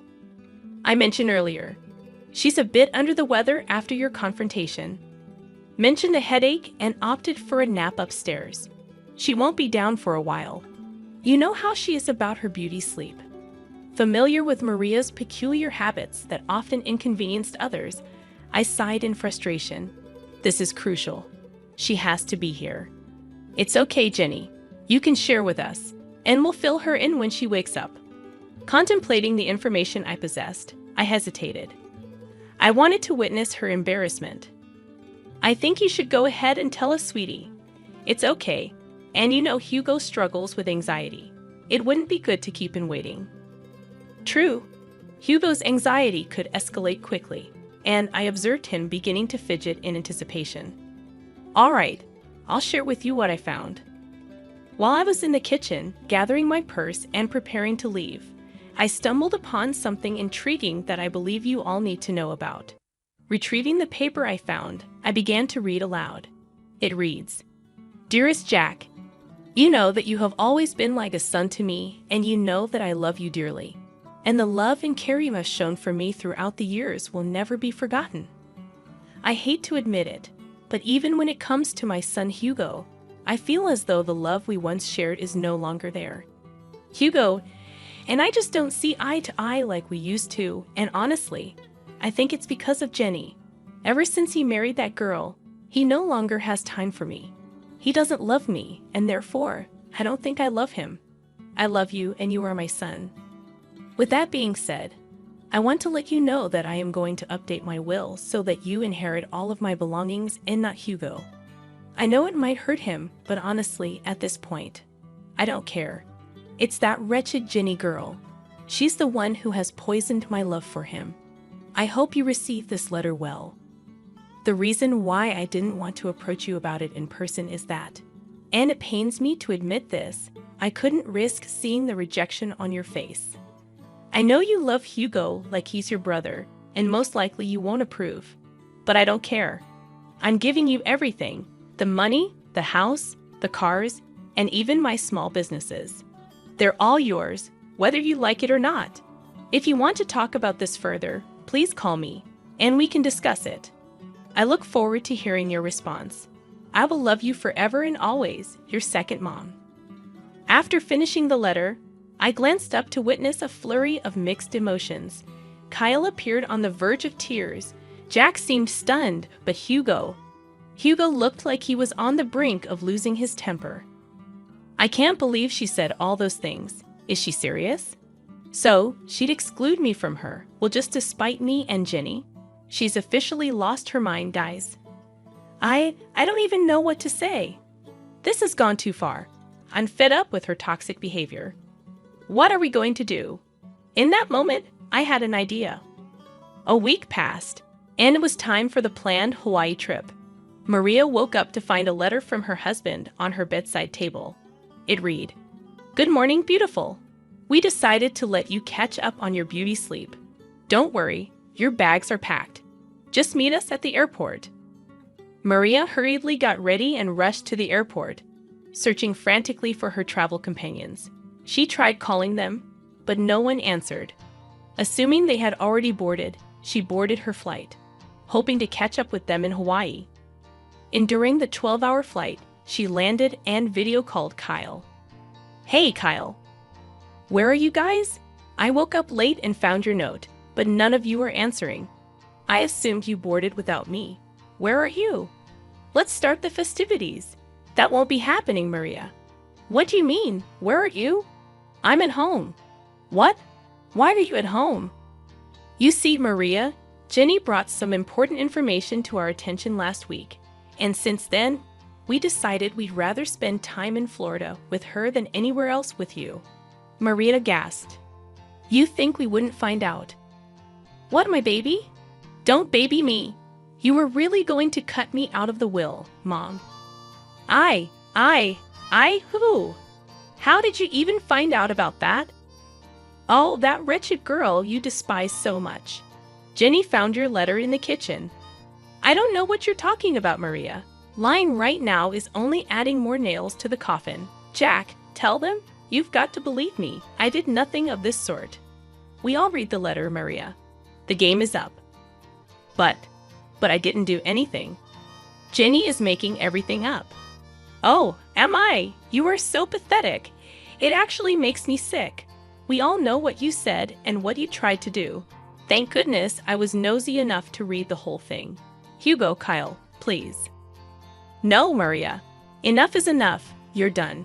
You don't get to say anything else. You messed up big time. Your hatred has caused you to be blind. Now you have to suffer the consequences of being alone on your birthday because of what you've done.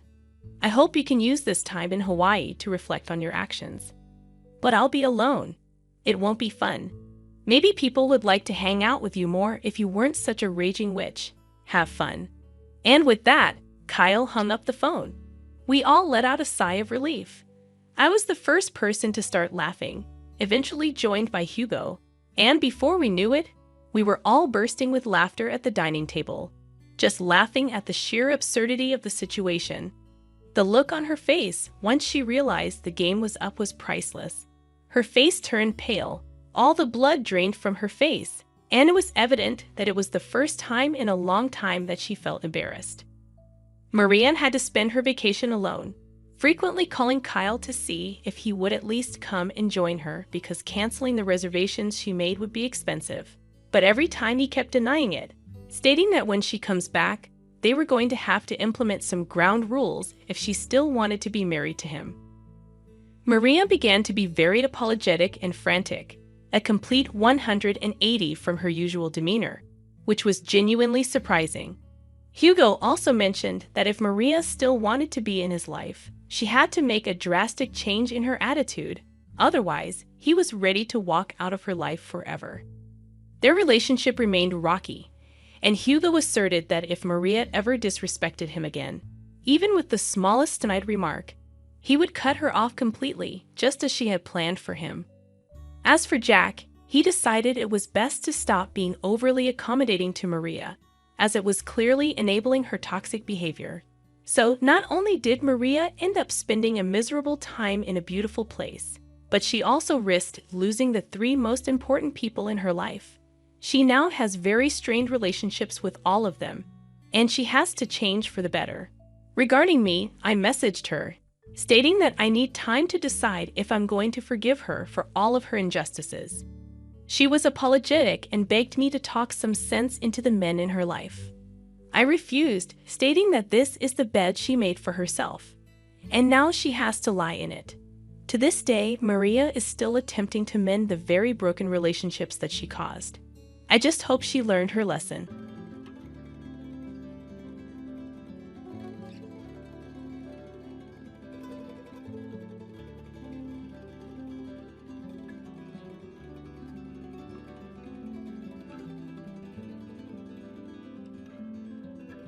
Hi, I'm Nancy and I'm 24 years old.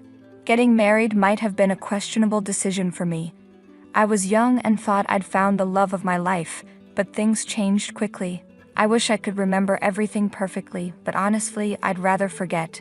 I got engaged in late December. It was cold in Oklahoma, but whenever I was with Paul, my husband, it felt warm.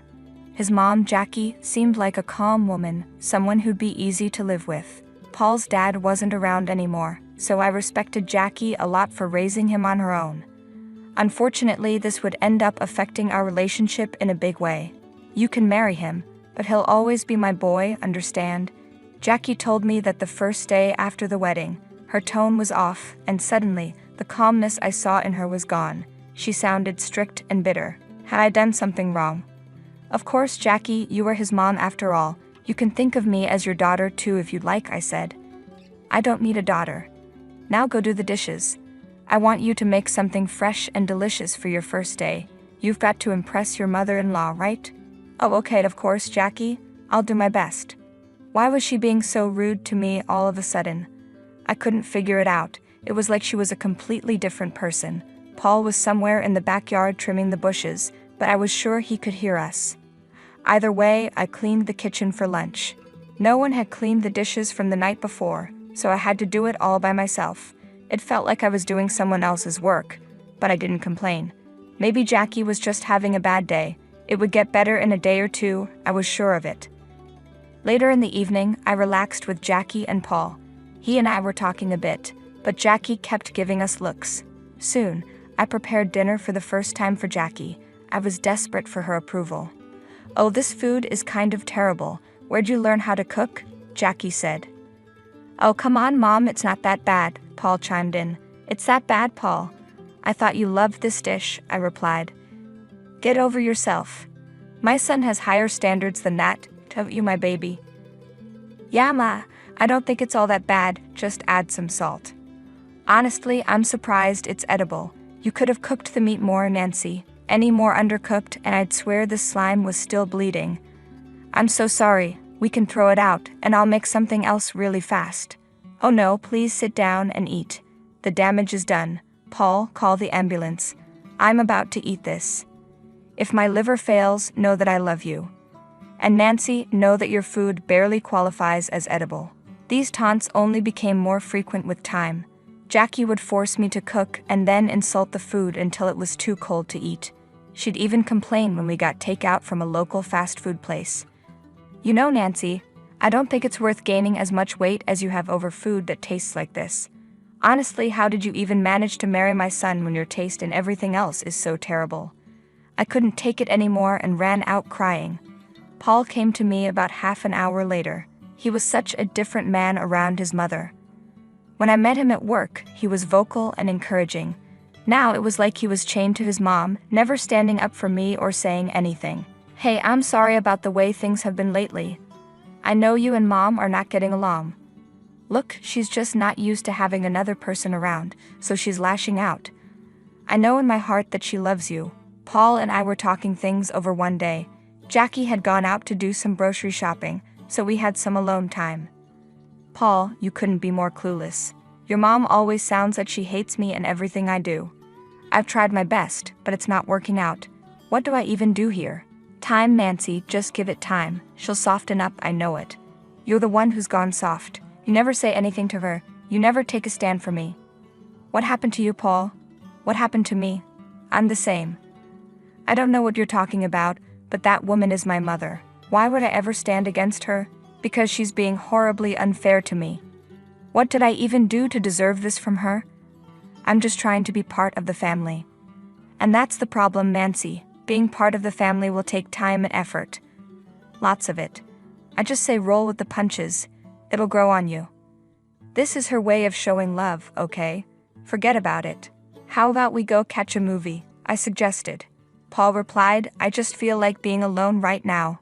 "Then why did you get married?" Paul joked. "Come on, stop being down. Watch a movie with me and we'll have a good time. I promise."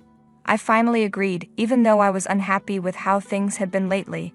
I hoped the movie theater would give us some time alone, away from Jackie. We got there before Jackie came home.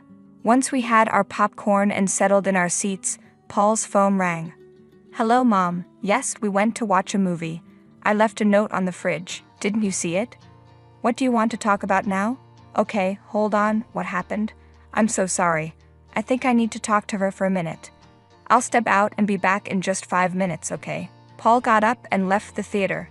He said he'd be right back, but he stayed gone the entire movie. He only came back when the credits were rolling. I went to check on him later, but I couldn't find him in the halls, and his phone was still busy. It was clear that Jackie kept Paul occupied even when she wasn't around. It was getting hard to handle. I had some alone time in the theater to think. Maybe it was partly Paul's fault for always letting Jackie have her way. How could he leave me like this after promising we'd have a good time? When he came back, I was furious. "Are you serious? Where have you been?" I demanded. "Whoa, where's this coming from?" Paul asked, confused. "You left for 2 hours, you didn't watch the movie with me, and you weren't even in the halls. Where were you? Relax, we can still watch the credits together. Isn't that enough?" And no, I wasn't in the halls. I had somewhere to be. "And where was that?" I asked. "I went to help Mom." "With what?" "Groceries." "You left me alone to help Jackie with groceries? What did she need help with?" "She's an old woman, Nancy. She can't do it all by herself." Oh, so she can drive to the store and buy groceries, but suddenly she needs your help to put them in the fridge, and you just said yes. Can you stop making a big deal out of this? I already told you, she's my mother. I can't say no to her. I'm so upset right now. I'm going to the car, I said, leaving the theater. Paul followed me, but he didn't say a word. Something didn't add up. I knew he didn't go home just for groceries. There was more to it. Maybe they met up to talk without me. Going to the movies and leaving me there was a perfect way to get rid of me for a few hours. But maybe I was overthinking it. When we got home, Jackie had nothing nice to say. Oh, you're back. How lovely. What were you up to while my poor boy helped me with all the groceries, eating popcorn? Jackie, it was Paul's idea to take me to the movies. It's not my fault you needed help with groceries, and he left so suddenly. Oh, you have some nerve talking to me like that, girl. Do you know who I am? I'm his mother. He'll do whatever I want, won't you, boy? Mom, can we stop talking about this already? I'm tired and want to sleep. I'd be tired too if I was married to her. Go take your nap and I'll make dinner. Nancy, why don't you make yourself useful and go get some chicken from the supermarket? I forgot to get it today. Fine, I agreed, even though I didn't want to go. But I wanted to get away from her at any cost. I got in the car and started driving away. I didn't know if I could tell my parents how things were going at home. I decided to drive to my brother's place instead. He lived just a few miles away, and he's always had my back. Having a sibling who understands you is such a blessing. Acis, how's it going? What brings you here so suddenly? Rob asked. You have no idea, Rob. Things are really bad for me right now, I replied. Wait, what? I thought you really liked him. What happened? It's like he's a different person around his mother. They both keep bothering me, and she says awful things all the time. I don't know if I can handle it. Sometimes I don't even feel like eating because of the horrible things she says about my body. What? She said that. Tell me everything right now, Rob demanded. So I told him about the hurtful comments, the constant mocking, and the mean things Jackie said. Rob was furious, not just with Jackie, but also with Paul for not standing up for me. He had believed it would be good to me when we got married, but now his trust was broken, just like mine. We need to have some kind of intervention, Rob suggested. Don't do anything extreme, but don't suffer in silence either. The next time she says something hurtful, we respond. We don't tolerate bullying. You're right, I agreed. I'll stay strong and stand up for myself. And if it gets too bad, I know I can always come here. Exactly, Rob reassured me. Don't worry, if it gets out of hand, we'll deal with it together. You're not alone, Neve. Okay, Rob. Thank you so much. Rob has always been a protective big brother, but unlike Jackie, he knows how to be protective without overshadowing me. On my way back home, I quickly grabbed some chicken. I knew Jackie would have something to say because I was late. What did you do? Eat a whole chicken on your way home and then go back to grab another one, she sneered. That's enough, Jackie. You don't have to be so rude to me. I finally stood up for myself. Oh, look what your wife is saying to me, Paul. Do you really think you can talk to me like that and get away with it? Jackie came close, glaring at me. Her eyes were so intense, it felt like she wanted to scare me. But I stood my ground, even though I was terrified. No one had ever been this angry at me before, not to the point where it felt like they might actually hurt me. When I didn't back down, Jackie shoved me and snatched the chicken away from me. You're lucky your husband isn't awake. He'd divorce you right now if I asked him to. All I'd have to do is show him how terrible you are at everything. If I'm so terrible, why did he marry me? Wasn't it you who supported us? I shot back. Yes, it was. But at the time, I thought you'd be a good helping hand in my old age. Turns out, that was a mistake. You're not even good enough to be a qualified maid. If you want a maid, just pay to have one, you cheapskate, I retorted. Don't you dare call me a cheapskate. You don't know who you're dealing with. The man you call your husband was raised by my hand, and my hand alone. And my hand can decide if you stay or go. Right now, I'm tempted to let you go. Jackie screamed at me so loudly that I was sure the whole neighborhood heard. I couldn't hold back my tears anymore. I broke down, sobbing, and ran into the backyard, slamming the sliding door behind me. I sat down in the grass and cried my heart out. I finally decided I couldn't handle it anymore and called Rob. I told him everything, and he came over the next morning. When the doorbell rang, Jackie walked up to the door and peered through the peephole. Rob? Nancy, you called your brother. What's this supposed to be? She asked, surprised. Rob was big and could be intimidating if he wanted to be. To me, he was like a big teddy bear, but he could easily look like a wrestler when needed. Rob wants to talk to you and Paul about everything that's been going on. You're not treating me kindly, and I can't keep living like this, I told her. Are you serious right now? This matter didn't need to leave our living room, and you decided to call him in the morning because Paul's at work, didn't you? Jackie said, clearly annoyed. Just open the door, Jackie, I insisted. I wished Paul was around when Rob visited, but this was the only time he could come. Jackie made a face but opened the door with a fake smile, trying to seem pleasant as if Rob would believe her act. Oh, Rob, it's been so long since I've seen you. How have you been? You look healthy. Thank you, it's been a while. Can I come in? Rob replied. Of course. Please come in. Nancy, get some water for your big brother, Jackie said, still pretending. It's okay, I just had some in my car, Rob said as he walked in. His presence quickly filled the room. He moved around, inspecting the house, and then settled on the couch in front of Jackie. I sat down next to him. So what brings you here? Just a visit? Jackie asked. No, actually I wanted to check up on Nancy. She mentioned some trouble, Rob responded. Oh, what trouble? I think we've been getting along splendidly, haven't we, Nancy? Why don't you tell him? She's already told me enough, Rob cut in. Let's get to the point. You've been having some, let's say, adjustment issues with my sister. I understand there have been constant fights. Oh, I wouldn't call them fights, just banter. It happens between mothers and daughters. My mother-in-law and I exchanged quite a few words back in the day, too. Sadly, she passed away before Paul was born. I'm sorry to hear that, but this banter needs to stop. Nancy isn't fond of it. Marriage should be about mutual respect, even from the rest of the family. Right, Nancy? Rob said. Yes, I think it's time to settle this and make peace, Jackie. And what dispute would that be? Why have you changed? Why do you hate me so much all of a sudden? Did I do something to upset you? Oh my God, do we have to do this in front of your brother? Don't mind me, I'm here to make sure you two settle this properly, Rob said, staying calm. Fine, it's because I don't like to share, okay? My son has been mine and only mine our whole lives, and now you're here, expecting him to give all his time to you. That doesn't sit right with me. He's my husband, and he doesn't give his time to me. He gives it to you, which is exactly how it shouldn't be, I replied, frustrated. I don't believe this. This is so childish of you. I added, raising my voice. Don't you dare yell at me and call me a child, Jackie shot back. Okay, relax, both of you, Rob intervened. Yelling won't solve anything. What will fix this, Rob? Do you have any bright ideas?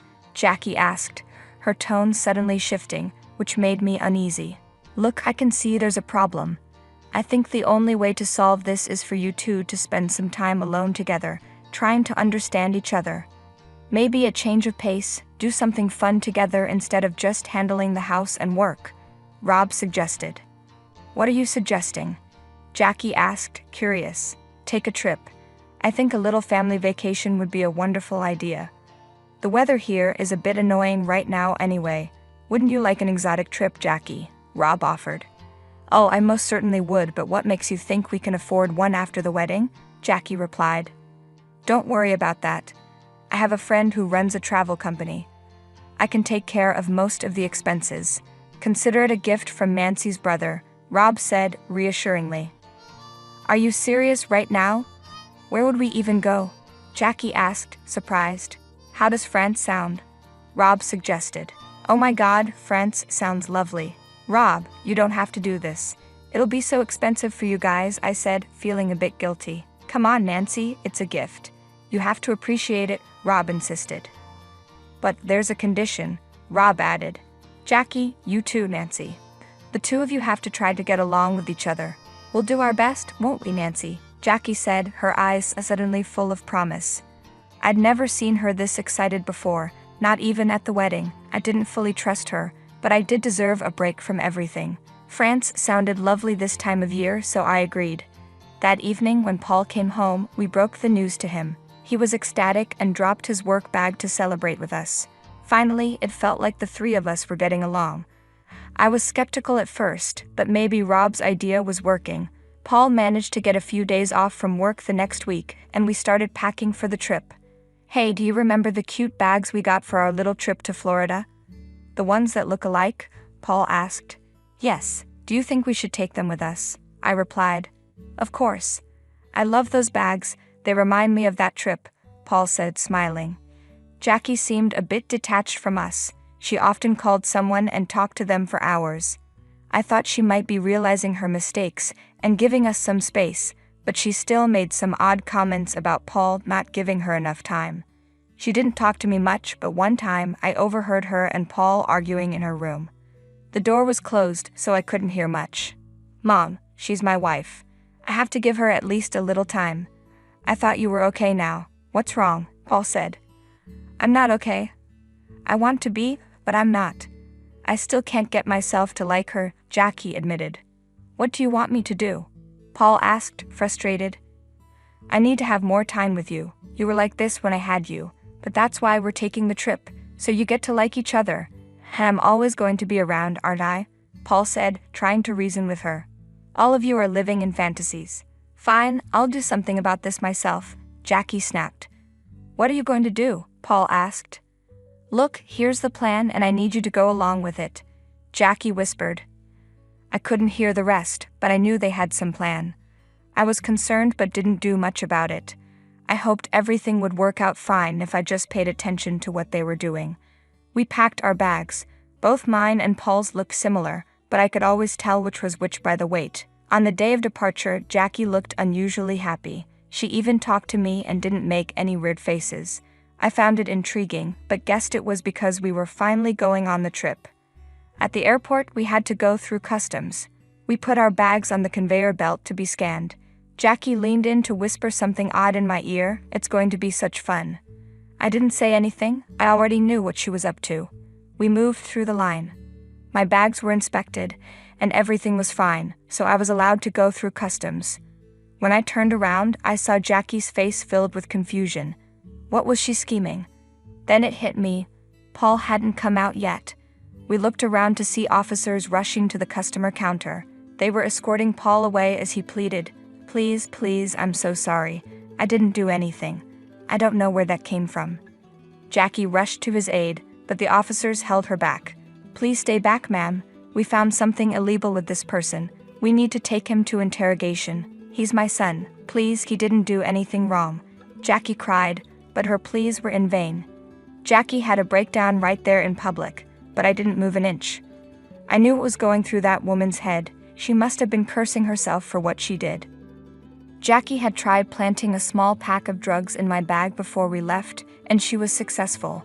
The bags looked identical, but she recognized mine and put the pack in it. But why didn't I get caught?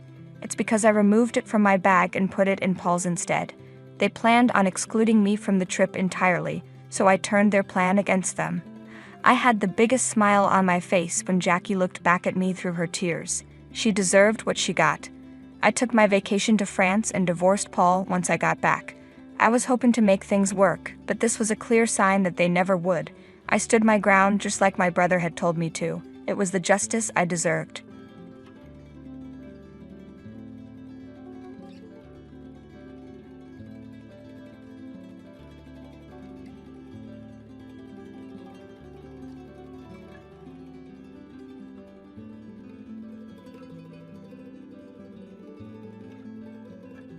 Hi everyone, I'm Lily, and I'm really excited to share some wonderful news with you all. I've recently become a mom. My husband James and I are overjoyed to welcome our adorable baby boy into our lives. We've also chosen a name for him, which makes this new chapter even more special. This part of my life feels like pure magic. We're loving every moment with our precious baby. The love and happiness that come with being a parent are beyond anything I could have imagined, but not everything has been perfect. Just a few days ago, something happened that I can't forget. Before I tell you about that day, let's go back to when James and I first started dating. There was a family gathering at James' home. Hey Lily, it's my mom's and dad's wedding anniversary today. You have to come with me. Are you sure? You know your mom doesn't really like me, right? That's exactly why I want you to come. When she sees how kind and lovely you are, she'll start to like you. Are you sure? Yes, even my dad told me to bring you.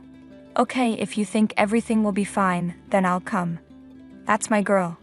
That evening, I went to their house with James. Everything was so beautiful. I saw his mom, Scarlett, and his dad, William. I walked over to wish them a happy anniversary. Scarlett, William, happy anniversary. Oh, thank you, dear, you look gorgeous. Oh, look who decided to grace us with her presence. Good evening, Scarlett. I hope you've been well. Well enough, I suppose. You're still dating my son, huh? Mom, please. Yes, we are. James means a lot to me. Oh, I bet. You know, I've been thinking, dear, are you really the right fit for our family? You don't seem like the type who belongs here. I don't understand why you would say that. I care for James deeply and want to be a part of his life. Mom, stop it. That's not fair to Lily. Fair? What do you even know about fairness? You're just a child, still learning about the world. I may not know everything, but my feelings for James are real. I love him, and I thought you would be happy for us. Love? Don't make me laugh. You'll see, this won't last. You're not what we had in mind for our family. I was heartbroken and walked away from the gathering, trying to hold back my tears. Her words were so hurtful. Lily, I'm so sorry. I had no idea she would say such things. I thought she might accept us by now. I'm not sure what to do, but I promise I'll talk to her and make things right. Please don't let this ruin what we have. I don't want to lose you because of this, James, but it hurts so much to know that she doesn't like me. You won't lose me. I love you, and I won't let anyone come between us. Not even my mom. Okay, I trust you. Let's face this together. We decided to tackle every challenge as a team, always working on our relationship and careers. James' dad, William, was very supportive. He understood our feelings and was always there for James. He even helped convince Scarlett to attend our wedding. William seemed to be the only person who could calm Scarlett down. Eventually, we got married and started a beautiful life together. James and I chose to live in a different city, far from his home, to protect our relationship from Scarlett's negativity. However, Scarlett never missed an opportunity to criticize me, whether it was during family trips or gatherings. Despite this, I remained hopeful that things would change, finding comfort in having my husband by my side. One day, James and I were having coffee together. Hey, sweetheart, shall we go on a small trip somewhere? We didn't get to go on a honeymoon because my mom was sick. I feel bad that we haven't spent much time together. It's okay, I'm not a kid. I understand. I know, but my mom interferes a lot, and I want to take you away from all that. Let's plan a trip and enjoy some quiet time together. Okay, then let's plan a trip. As James and I excitedly made plans for our long-awaited trip, we hoped for some much-needed time alone, away from Scarlett's constant interference. But just as we were finalizing our arrangements, Scarlett once again managed to involve herself in our lives. James, Lily, are you home? It's my mom. I'll go talk to her. All right, I'll wait here.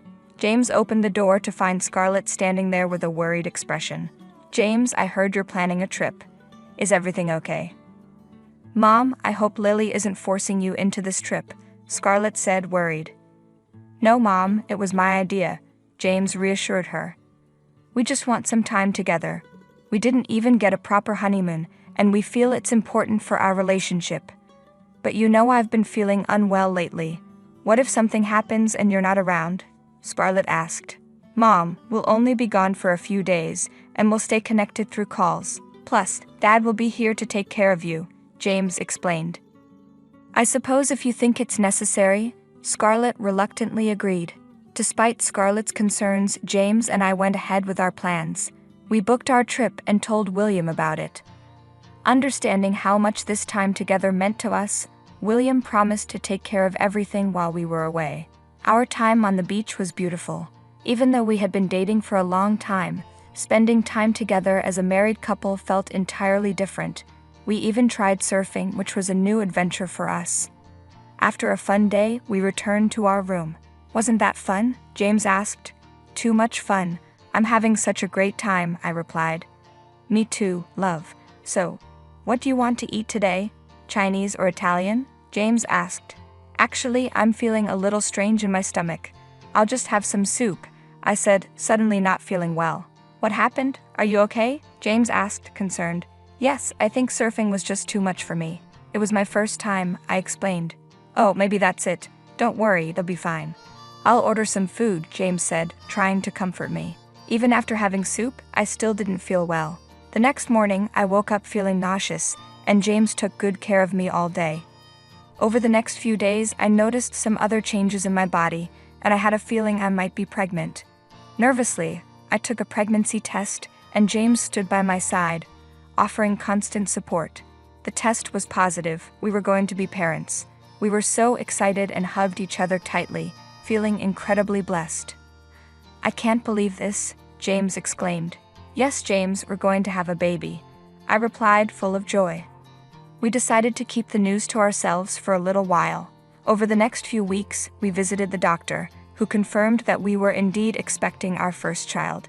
It was time to share our incredible news with James's family. One evening, we invited Scarlett and William over to our place. As we sat together in the living room, the atmosphere was filled with excitement and nervousness.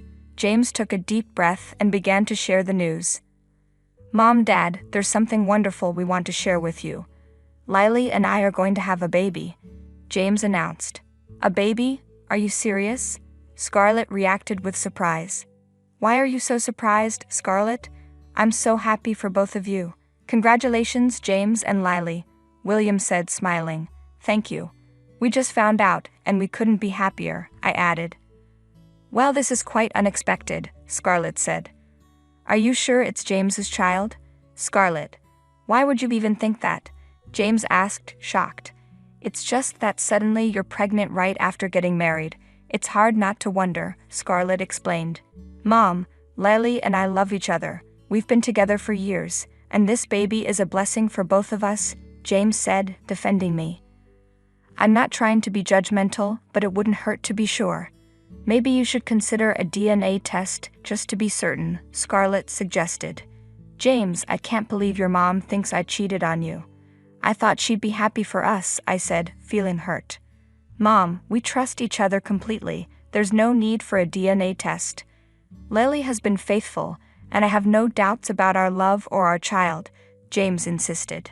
Scarlett, this is too much.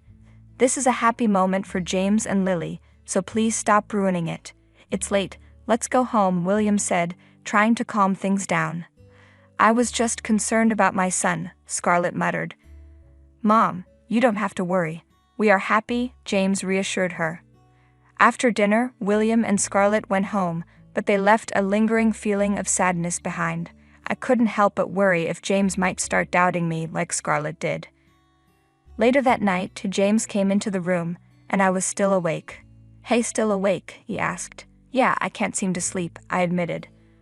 Lily, it's okay. If you're worried about what Mom said, forget it. You know me, right? I trust you more than anyone in the world, James said, comforting me. Thank you, James.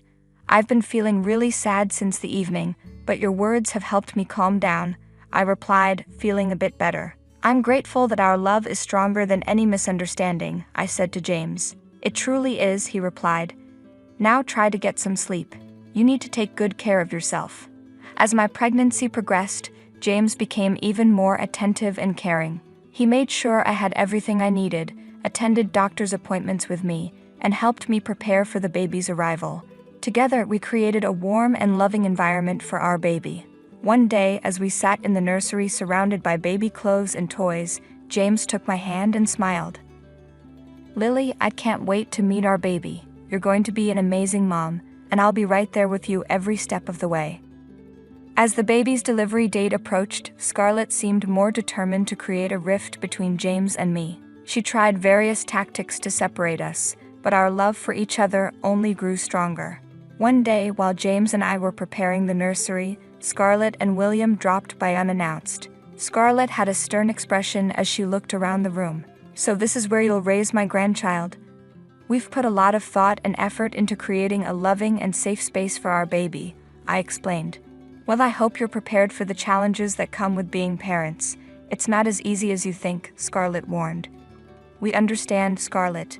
We're committed to supporting and caring for our child together, James said. We'll see how long that lasts. I've seen many young couples like you who think they can handle it, but reality sets in eventually, she added. Now, Scarlett, let's not be so negative. James and Lily are mature adults, and I believe they'll make wonderful parents. We should be supportive of them, William said. Despite Scarlett's attempts to sow doubts, James and I remained steadfast in our love and commitment to each other and our unborn baby. We attended parenting classes, read books on raising children, and sought advice from experienced parents. We were determined to face the challenges together as a team. Scarlett made snide remarks about my abilities as a mother and questioned James's decision to start a family so soon, but we didn't let her words get to us. Instead, we leaned on William for support and guidance. On the day of the delivery, Scarlett visited the hospital, but her attitude remained distant. As I labored in the delivery room, James held my hand, providing strength and support.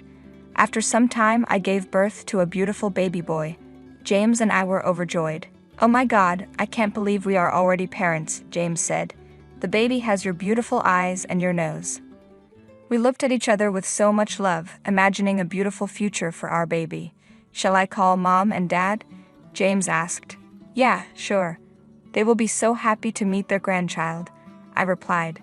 James brought William and Scarlett into the room. William held the baby and was overwhelmed with joy. "This is how I held you for the first time, James. He is so cute. Congratulations, Lily and James." James and William hugged, and then James handed the baby to Scarlett. She looked at the baby and then said, "This is not my son's child. I told you, James, Lily is cheating on you." I froze, processing what Scarlett had just said. A minute ago we were so happy, and she shattered it in a second. "Mom, enough is enough. If you don't want to share our happiness, at least try not to spoil it. I've been telling you since the beginning, your doubts are baseless and hurtful," James said firmly. "Scarlett, how could you say something like that? We were so happy, and you just ruined this precious moment for us," I added, feeling devastated. "Scarlett, this is not the time or place for such accusations. Lily and James just became parents, and we should be celebrating this joyous occasion," William said, trying to calm the situation. "You keep quiet, William. There is still time, James. Do the DNA test and throw this girl out of your house," Scarlett demanded. "Enough. That is not how you should behave. Lily is your daughter-in-law, and she deserves respect, especially during such a special moment. This is our grandchild, and we should be supporting them, not causing more trouble," William shouted at her for the first time in years. William had never been this angry before. He firmly grabbed Scarlett's hand and pulled her out of the labor room. "What were you doing inside?" he demanded. "Leave my hand first," Scarlett retorted. "I'm just saying what is right." "Right? Oh, so you know what is right?" William shot back. "Do you even remember what you've done in the past? You have no right to blame others. Dare you to bring that up again? This is about my son." "Why not?" William continued, his voice filled with hurt. "You still haven't realized your mistakes. Let me remind you. When I was constantly struggling after our marriage, all I could do was feel neglected, and you shamelessly cheated on me with my best friend." "There's no need to bring that up again," Scarlett replied, her voice trembling. "Why not? You still don't care about the consequences of your actions. When I discovered the truth, I was devastated. It was a difficult time for me as I confronted the painful reality of your betrayal. The trust we had was shattered. At least don't break the trust between James and Lily." Scarlett's face fell. She was silent, her head bowed. William's words had cut deep. Despite the immense hurt and anger, I decided to give our marriage another chance. I believed in forgiveness and thought you would change, learn from your mistakes. I think that was my biggest fault. You haven't changed a bit. You're still selfish and jealous. Lily has supported James through everything, but you can't stand to see them happy together. Don't you understand? Scarlett cried out. "She's stealing my son. Can't you see how much James listens to Lily? He's even started talking back to me. It's not because of Lily, it's because of you," William said, his voice full of frustration. "Take a good look at yourself. Lily is the most pure-hearted girl, always trying to keep the peace. But you're the troublemaker." "Enough." Scarlett started crying, realizing the mistakes she had made in the past. "Scarlett, I don't want to see you in pain," William said, softening his tone. But you need to understand that James is an adult now. He has his own life, and Lily is a crucial part of it. She loves him dearly, and he loves her back. We should be happy for them and support their happiness. I know, William. I'm sorry for my behavior. I don't want to lose James. He's my only son, and I'm scared I'll be left all alone. You won't be left alone, Scarlett. We're a family, and I'll always be here for you. But you need to respect James's choices and let him live his life. Okay, Scarlett whispered, wiping her tears. Let's go inside. I want to apologize to them. When they returned, Scarlett was still crying. I'm sorry, Lily. I've made a huge mistake. I'll never do this again. I was just so scared of losing my son that I didn't realize I was being selfish. Honestly, I was furious at Scarlett, but seeing her cry had melted my heart. I could see that all she did was out of love for her son, and as a mother myself, I decided to forgive her. It's okay, Scarlett, I said. I understand. Let's forget about the past and start a new journey. Thank you so much, Scarlett replied, her voice choked with emotion. You've done me the biggest favor. Can I see the baby? Of course. Look at your grandson. He's eager to meet his grandma. Scarlett smiled and reached out to take the baby, but James shouted from behind, Do not touch our baby. What's the problem, James? Are you mad at me? I've apologized to Lily and realized my mistake. She's right, James, I added. She realized her mistake. Let your mom see her grandchild. Mom. James's voice was cold. I'm ashamed to call her that. What are you talking about? Scarlett asked, her voice trembling. I've heard everything. The conversation between you and Dad, James replied. Scarlett's face turned pale as she realized James had overheard their argument. William was equally shocked. The truth they had kept hidden for years was now out in the open, and that too in front of James. James, it's not what you think. I regret my mistakes. Your dad and I have moved past them, Scarlett tried to explain. Dad's heart is big. He forgave you even after you caused him so much pain. But I can't do that. At first, I thought you were just insecure about Lily, but I was wrong. You're selfish and manipulative. This woman cannot be my mom. James, I know this is a lot to take in, but please try to understand that we all make mistakes. William said gently, Your mom deeply regrets what she did, and we've worked hard to rebuild our relationship. Dad, I love you, and I respect your decision to forgive her. But what she did didn't just hurt you. It hurt our family too. I need time to process everything. James, I can't change the past, but I promise you I've changed. I'm not the person I used to be. I've learned from my mistakes, and I want to be a better person, a better mom. I need some space, James said, his voice thick with emotion. I need to figure things out on my own. Okay, I understand, Scarlett replied, her voice breaking. Just know that I love you and I always will. James walked away, leaving Scarlett and William with heavy hearts. It was a difficult moment for them, realizing the impact of their past actions on their son. Scarlett understood that rebuilding trust and repairing her relationship with James would take time and patience. In the days that followed, James kept his distance from Scarlett, and he never referred to her as Mom again. It was a painful adjustment for everyone, but Scarlett respected his need for space. Despite the difficult situation, James and I focused on our new family, with unwavering love and commitment. We immersed ourselves in parenthood, cherishing every moment with our precious baby. His birth brought us even closer, and now we're embracing the joys and challenges of raising our little one as a team.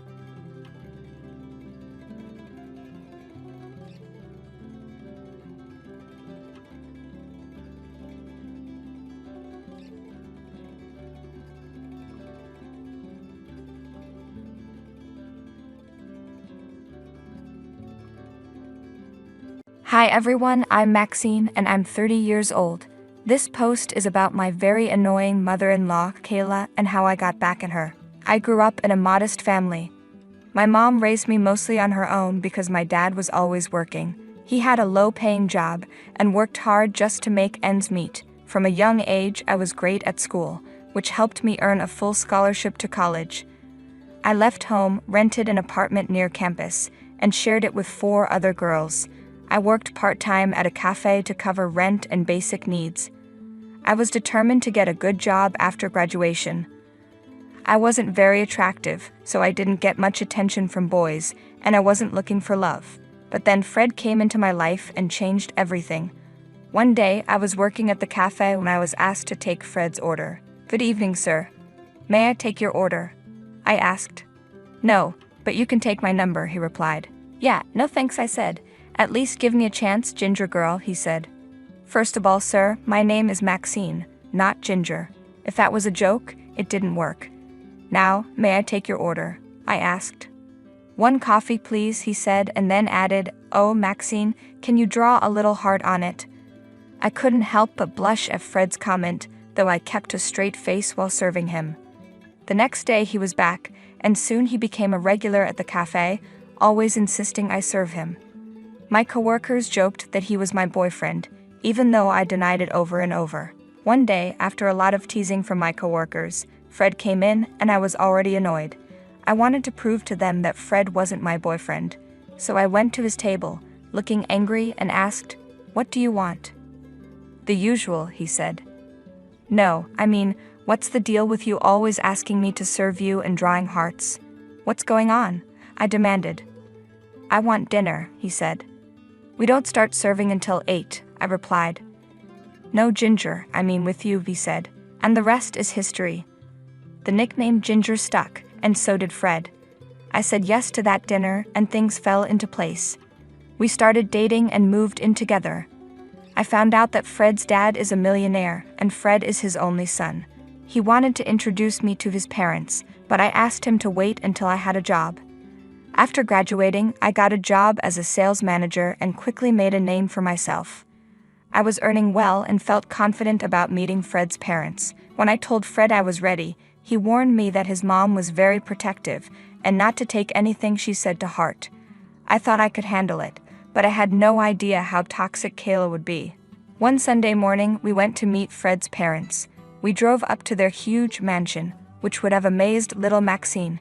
It was like a princess fantasy from my childhood. I felt nervous as we walked through the grand hall to the dining room, where Fred's parents were waiting. Kayla and George were sipping wine when we sat down. George poured me some wine before I could decline, and then the conversation took a turn for the worse. "So, my dear, what was your name again?" Kayla asked. "Maxine, ma'am, but you can call me Max," I replied. "Yes, sorry, Maxine. I can hardly remember the names of all the girls my son brings home. You wouldn't believe how many gold diggers are out there throwing themselves at my son," she said. "I believe that might be true, ma'am, but I'm not one of them," I said. "Well, you wouldn't admit it even if you were," she replied. "Mom, that's enough," Fred interrupted. "What is enough? I don't think I've said anything wrong," she said. "Mom, you're insulting me. I'm no gold digger," I said. "I'm one of the top executives at one of the best companies in the country," Kayla said. "So you think you're just a corporate worker who recently got money and my son is your backup plan if your career doesn't work out?" "Mom, I've had enough," Fred said. "I need to talk to you alone." Kayla looked offended and left the room, followed by Fred. George, who had been quiet until then, said to me, "I think you're a smart girl, Maxine. I want you to be part of our family. Don't mind my wife, she's just very protective of Fred." I tried to smile, but I was eager to find out what Fred and Kayla were talking about, so I excused myself and stood behind a door where I could hear them but they couldn't see me. "Mom, you need to be nice to Maxine. She has no interest in my money," Fred said. "You think you know better than me," Kayla replied. "I've seen many gold diggers. Just because she used to be poor doesn't mean she is now. When you met Dad, he was a billionaire. Would you have liked it if people judged you the way you're judging Maxine? Fred, don't you dare compare your marriage to your father's with your short relationship with some random girl who was poor. If you can't respect me, then you and that girl need to leave my house right now."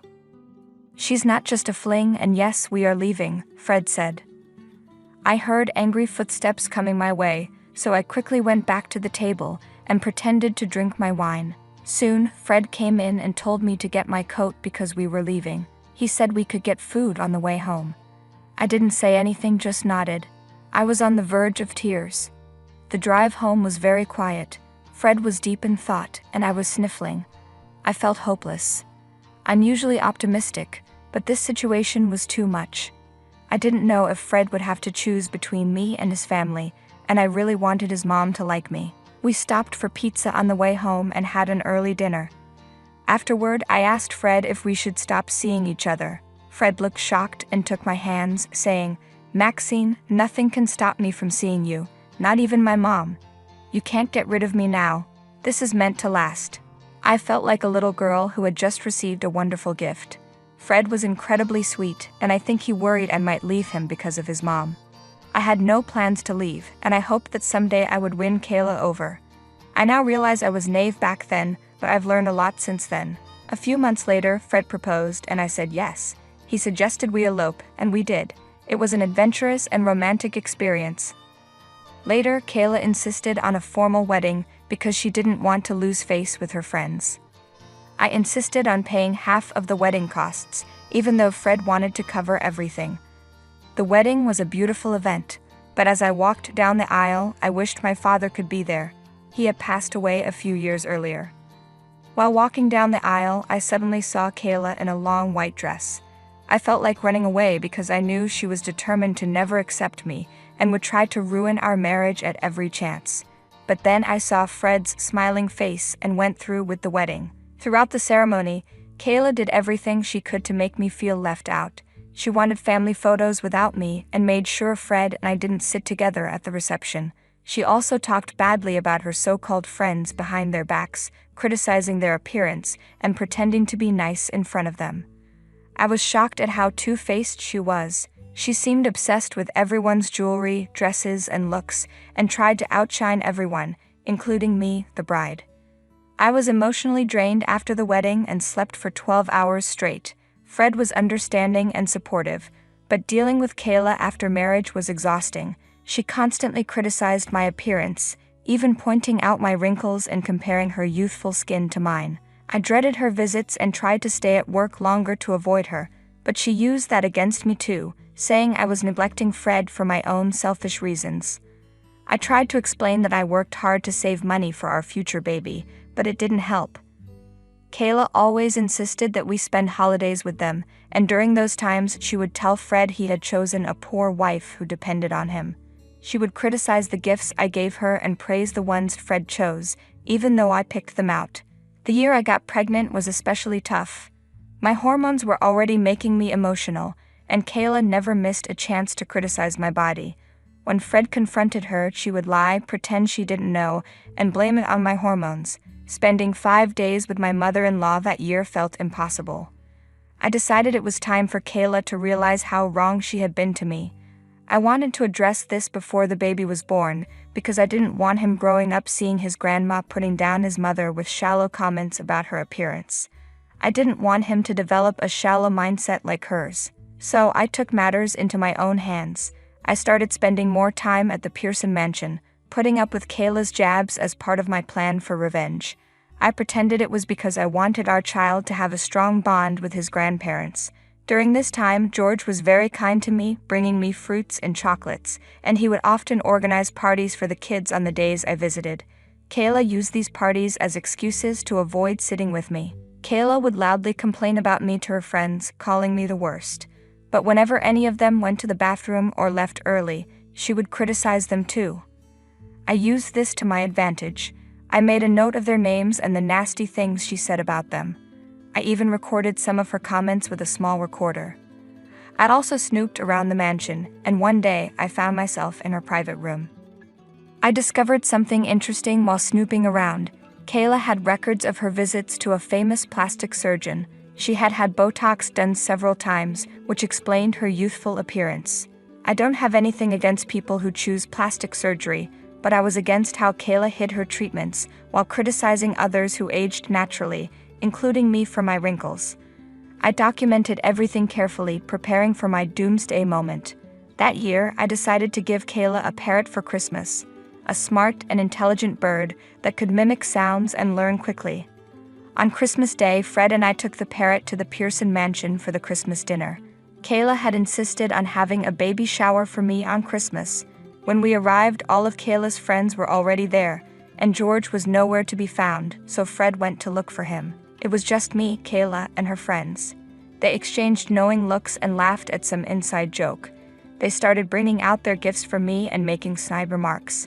Kayla and her friends were discussing how I should be a stay-at-home mom and what I should use on my face to prevent wrinkles. Then it was time for me to give Kayla the special gift I had brought. I handed her the parrot, and everyone seemed impressed at first. But then something unexpected happened. The parrot started talking. It repeated Kayla's comments about her friends and made fun of their appearance. It said things like, "Did you see Linda's stomach in that dress? It's ugly, and Jenny's dress is horrible." Kayla tried to catch the bird, but it flew up to a high cupboard and continued repeating her comments. It even said things like, "Kayla gets Botox and is ashamed of aging, and Kayla is a liar and two-faced." Kayla was upset and demanded I take the parrot away, but I told her the parrot was just mimicking what it had heard. I suggested she might want to start seeing the good in others instead. I looked around and everyone was shocked. Their faces were red, and one by one, they grabbed their coats, slammed the door, and left. Kayla sat on the couch with her head in her hands. Then she looked up and said, "You did this. You ruined my image, my reputation, everything. How will this ever be fixed?" I told her, "It's not me who ruined your image. If you can't face people now, that's your own fault. Fix yourself, and things will get better." Kayla yelled back, "Don't lecture me. You're after Fred's money, aren't you? I'll make sure you don't get a penny." The parrot continued to mimic her comments, saying, "Kayla is a gold digger. Kayla is a hypocrite." Fred walked in, saw the commotion, and put the bird back in its cage. Kayla immediately complained, "Fred, your wife did this. Tell her off." Fred asked, "What do you mean, Mom?" Kayla continued, "Maxine brought the bird. You must have forced her. We'll get custody of our grandchild and hire the best lawyers. We'll make sure she loses her job and every penny she has. How dare you make us look bad?" Fred said, "I'm not divorcing her, Mom. The parrot was just mimicking what it heard. It's clear you said those things, and now you see how obnoxious you are to Maxine. It was about time you knew." Kayla was shocked and turned to George, who was looking at the orchids in the garden. She yelled, "George, are you going to stand up for my dignity? Your son has been turned into a puppet by this gingerhead witch. Make sure she loses her job." George replied, "Actually, I can help with that. Maxine, would you like to join my company's sales department? You can work from home, and we'll pay you more than your current job." Kayla was furious. "What is wrong with all of you? She disrespected me and ruined my reputation." George calmly said, "Maxine gave you a wonderful gift. How you choose to handle it is up to you." George asked, "Do you think we have a strong case against Maxine?" Fred said, "I'm not sure." George then turned to me and said, "So Maxine, what do you think of my offer?" I responded, "I would love to take up your offer, George." Kayla looked furious and kept glancing at me, George, and Fred. I had tears in my eyes, but they were tears of happiness. I asked George if I could call him Pops, like I called my own father. He hugged me, and I felt truly blessed. Meanwhile, Kayla packed her bags and threatened to go live with her maternal relatives. Fred told her that if she left, she would miss the birth of her grandchild. Kayla said she didn't care and was better off without us.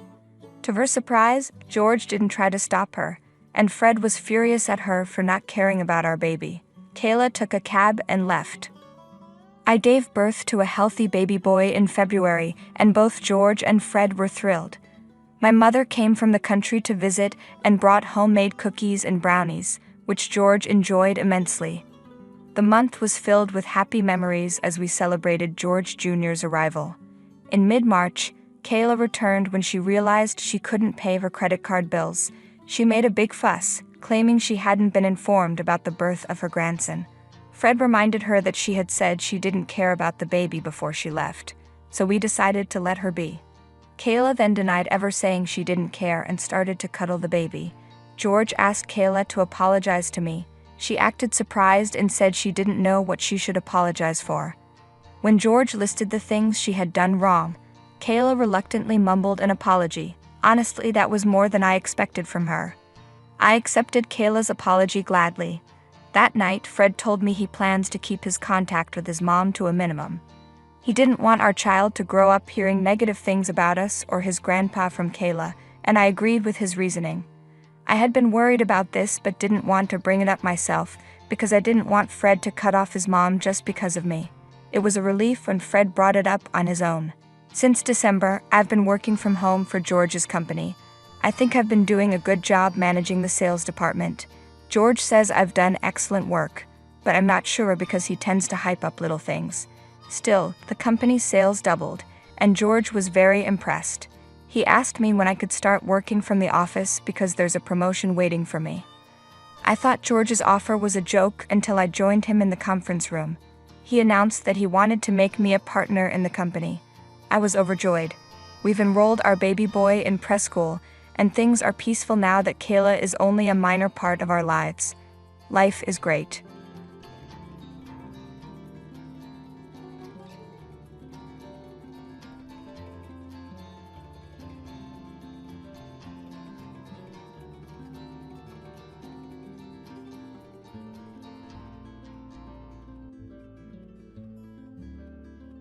I've always believed that true character reveals itself in how people treat those they think can't benefit them. My name is Emma Miller, and this is how I learned just how right that belief was. Growing up, my parents taught me the value of hard work and humility. My father was a janitor at a prestigious tech company, and my mother cleaned houses for wealthy families. They worked themselves to the bone to give me an education, often going without so I could have what I needed. Emma, sweetheart, my mother would say, her hands rough from years of scrubbing. Knowledge is the one thing nobody can take from you. Those words echoed in my mind as I worked my way through college, studying finance and computer science. By day, I attended classes. By night, I cleaned offices just like my father. But I had a secret that kept me going. I was developing a revolutionary financial algorithm that could predict market trends with unprecedented accuracy. During my final year, while most students were partying, I was perfecting my program. Then, one ordinary Tuesday morning, everything changed. My algorithm caught the attention of a major investment firm. They offered me $75 million for it, plus a position on their board. I accepted the deal but kept my wealth hidden. I continued living modestly, investing wisely, and growing my fortune quietly. That's when I met James. He literally ran into me at a small cafe where I was working on my laptop. Hot coffee splashed across the table, barely missing my computer. "Oh God, I'm so sorry," he exclaimed, frantically grabbing napkins. His genuine distress made me laugh. "It's okay," I assured him, helping to clean up. "I'm Emma." "James, please let me buy you another coffee. It's the least I can do." One coffee led to dinner, and dinner led to more. James was kind, funny, and refreshingly down to earth. He worked as a high school teacher, passionate about making a difference in his students' lives. When he proposed 6 months later, I said yes without hesitation. Then I met his family. Patricia, my mother-in-law, lived in a sprawling house in an upscale neighborhood. Her husband, Robert, had passed away years ago, leaving her a comfortable inheritance. From our first meeting, she made it clear I wasn't what she'd envisioned for her son. "A cleaner's daughter," she said, eyeing me over her wine glass. "How quaint. James, darling, I thought you were dating that lovely doctor's daughter, Caroline." "Mom," James warned, but the tone was set. At every family gathering, Patricia found ways to remind me of my place. She'd ask me to help the catering staff, claiming I feel more comfortable in the kitchen. When James defended me, she'd laugh it off as just trying to make Emma feel at home. Her daughter, my sister-in-law Amanda, was cut from the same cloth. A successful real estate agent, she never missed an opportunity to flaunt her success or remind me of my humble beginnings. "Emma, dear," she'd say with false sweetness, "I have some clients looking for a cleaning service. Should I give them your mother's number?" I took it all in stride, partly because I knew the truth about my wealth, but mostly because I wanted to see people's true colors. James would squeeze my hand under the table, whispering apologies for his family's behavior, but never truly standing up to them. What they didn't know was that I had plans of my own. I've been quietly buying properties throughout the city, including several in Patricia's prestigious neighborhood. The mansion next door to hers had been on the market for months, and through a series of shell companies, I acquired it for $12 million. The annual family reunion was approaching, a 3-day affair where relatives from across the country gathered at Patricia's house. This year, however, would be different. "James, honey," Patricia announced at dinner a week before the reunion, "I've arranged the guest rooms. You'll stay in your old room, of course." Emma can use the basement. We need the good rooms for family who actually contribute to our gatherings. James shifted uncomfortably. Mom, Emma's my wife. And as my daughter-in-law, she should be grateful for whatever accommodation she receives. Patricia cut in smoothly. Besides, with her background, she's probably used to much worse. I simply smiled and said, "The basement will be fine, Patricia." If only she knew what was coming. The reunion began on a Friday. Cars filled Patricia's circular driveway as family members arrived. I helped carry luggage, served drinks, and endured the usual snide comments about my background. That evening, as everyone settled into their luxurious guest rooms, I made my way to the basement with my small suitcase. The basement was cold and musty, with a narrow cot set up in the corner. As I sat on the creaking bed, I heard laughter floating down from above. Patricia's voice carried clearly through the vents. Can you believe she actually took the basement without complaint? I told James he should have married Caroline. At least she knows how to carry herself in proper society. More laughter followed. I checked my phone. One new message from my property manager. Everything is ready for tomorrow's inspection, Mrs. Miller. The mansion next door has been fully furnished according to your specifications. I smiled in the darkness. Tomorrow would certainly be interesting. Saturday morning dawned bright and clear. I woke early, my back aching from the basement cot, and made my way upstairs. The kitchen was already bustling with activity as Patricia directed the catering staff for the day's brunch. "Oh, Emma. Good. Since you're up, make yourself useful and help Maria with the dishes," Patricia commanded, not even looking in my direction. "And do try to stay out of sight when the guests arrive. We have some very important people coming today." I caught James' eye as he entered the kitchen. He looked pained but remained silent, reaching for his coffee. The familiar sting of his passive acceptance made me straighten my shoulders. Just a few more hours. "Actually," I said calmly, checking my watch, "I have an appointment this morning." Patricia's head snapped up. "An appointment? During our family reunion? How incredibly rude." "Now, Mom," James began weakly, but Amanda cut him off as she swept into the kitchen. "Mother, the Hendersons just pulled up. You know, the ones who bought that gorgeous mansion next door." She smirked at me. "They're my biggest clients this year. The sale was worth millions in commission." Patricia preened. "Wonderful. Emma, before you leave for whatever menial task you have planned, at least make yourself useful and help serve the Moses." I smiled. "I really must go. My real estate agent is waiting." "Real estate agent?" Amanda scoffed. "What, are you looking at studio apartments in the bad part of town?" The doorbell rang, and Patricia hurried to answer it, shooting me a warning look. I followed the group into the grand foyer, where a sophisticated woman in a sharp suit waited. "Good morning, Mrs. Miller," she said, smiling directly at me. "The mansion is ready for your final inspection." The room fell silent. Patricia's carefully crafted smile froze on her face. "There must be some mistake," she said with a forced laugh. "Emma isn't." "Emma Miller," I confirmed, stepping forward. "Owner of the mansion next door." Amanda's mimosa glass slipped from her fingers, shattering on the marble floor. "That's impossible. I handled that sale." "Through my shell corporation, yes," I said pleasantly. "I believe your commission check was quite substantial." James stared at me, his coffee cup suspended halfway to his mouth. "Emma, what's going on?" "Perhaps we should all sit down," I suggested, gesturing to the living room. "I have quite a story to tell." Once everyone was seated, Patricia and Amanda perched on the edge of their seats like birds ready to take flight. I began. 7 years ago, I developed a financial algorithm that sold for $75 million, I said calmly. Since then, my investments have multiplied that many times over. The mansion next door is just one of many properties I own. "But you let us think," Patricia sputtered, "that I was a cleaning lady's daughter who married above her station."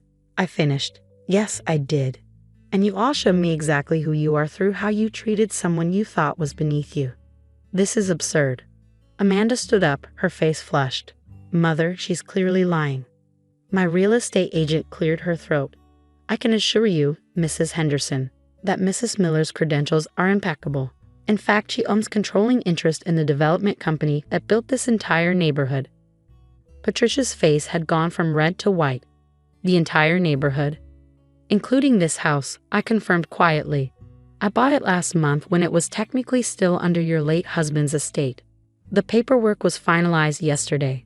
The silence that followed was deafening.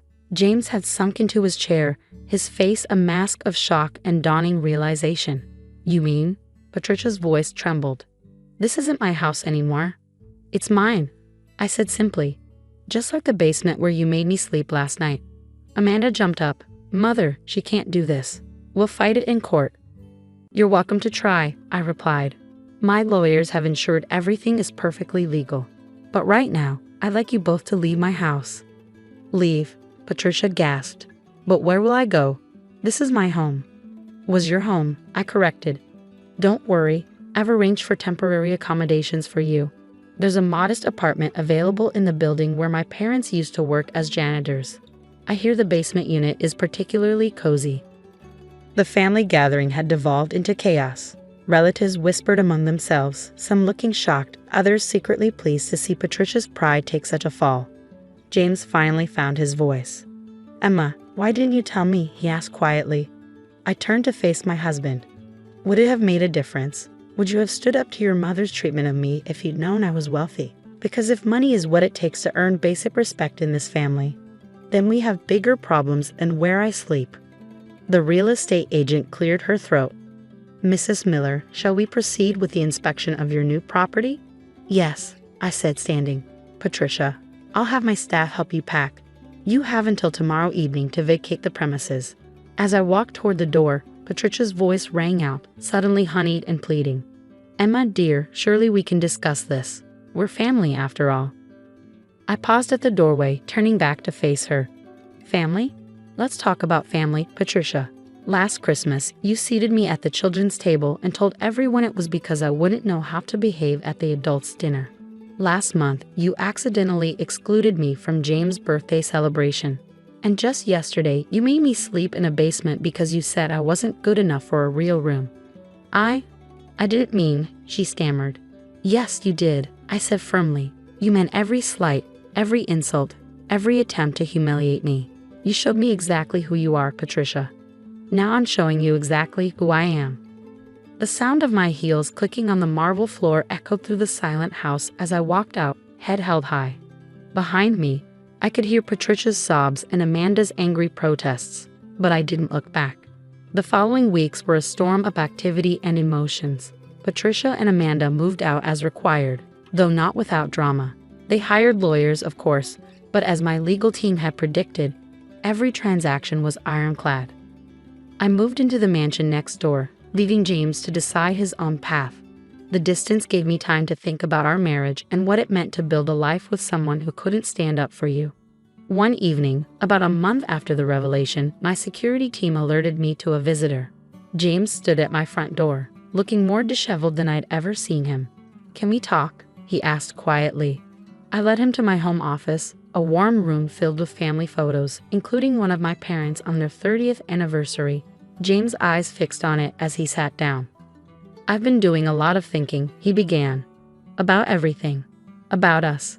I've also been seeing a therapist. I waited, letting him find his words. I failed you, Emma, not just at the reunion, but every time I let my mother treat you like you were beneath us.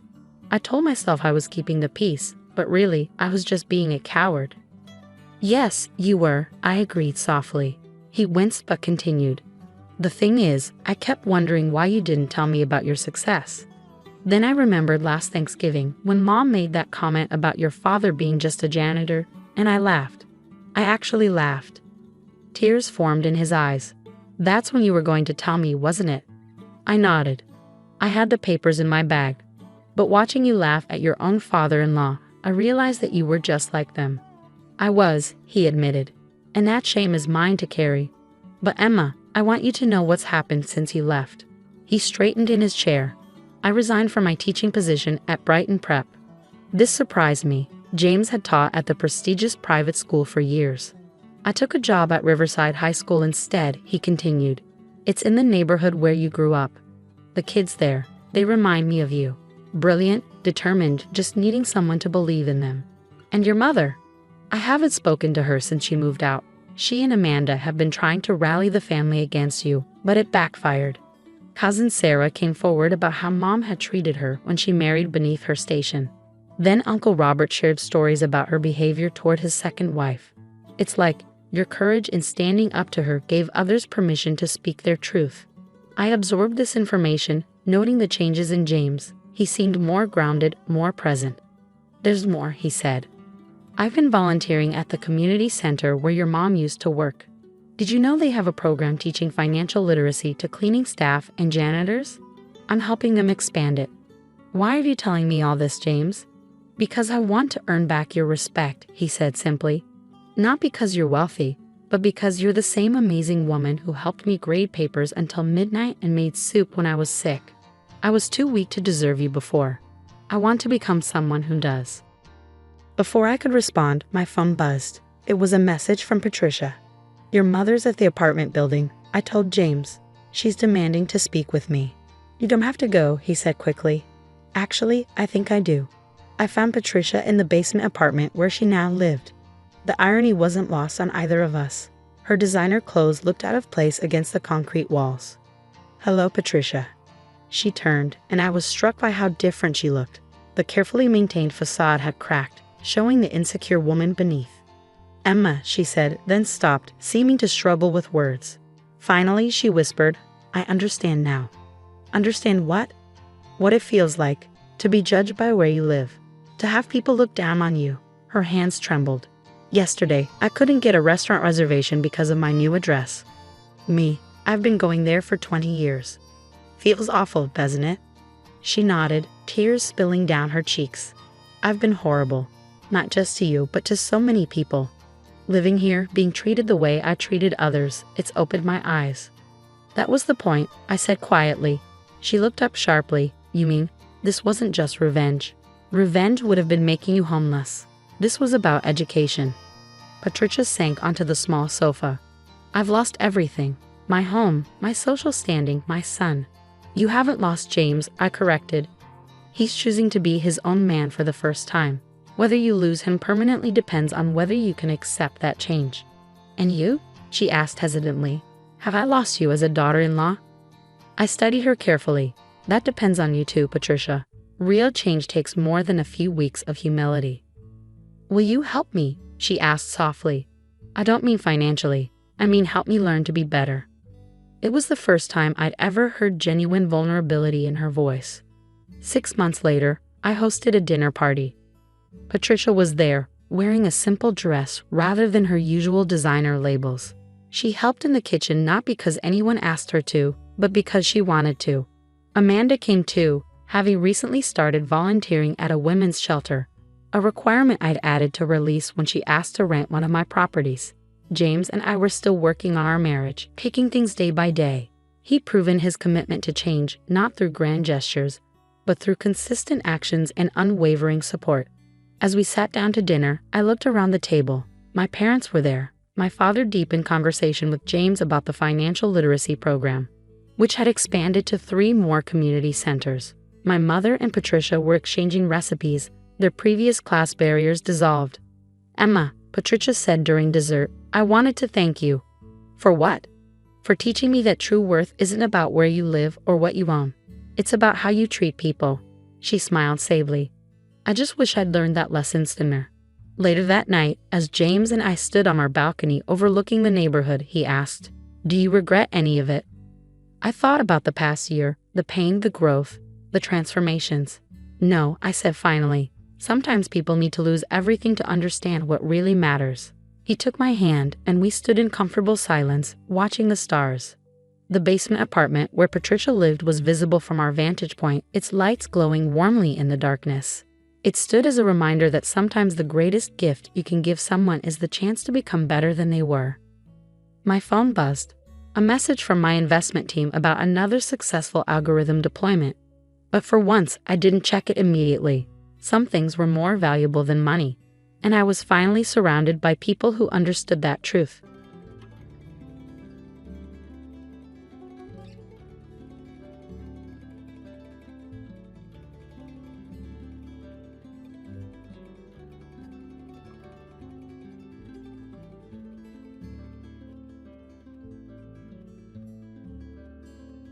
Hi, my name is Emily. I'm 34 years old, and until a year ago, I thought I had the perfect life, a loving husband, a stepdaughter I adored, and a career I was proud of. But all that changed when I discovered just how far someone could go to tear apart a family. When I married my husband, Michael, 3 years ago, I knew his 14-year-old daughter, Chloe, would be a part of the package. She was bright, a little shy, and still adjusting to her parents' divorce. I did everything I could to make her feel loved and supported. I helped with her homework, attended her school plays, and planned fun weekend outings. But as time went on, things began to shift. Chloe grew distant, and her behavior changed. At first, I thought it was just teenage angst, but soon, I realized there was more to the story. It started with small things, missing items around the house, snide comments muttered under her breath, and a sudden unwillingness to spend time with me. Then came the accusations. "Dad, Emily doesn't like me," she told Michael one evening after dinner. Michael looked at me, confused. "What are you talking about, Chloe? Emily's always been kind to you." Chloe crossed her arms and gave me a glare. "You don't see the way she talks to me when you're not around." I was stunned. "Chloe, that's not true. I've never said anything mean to you." But the doubt was already planted in Michael's mind. Over the next few months, Chloe's accusations escalated.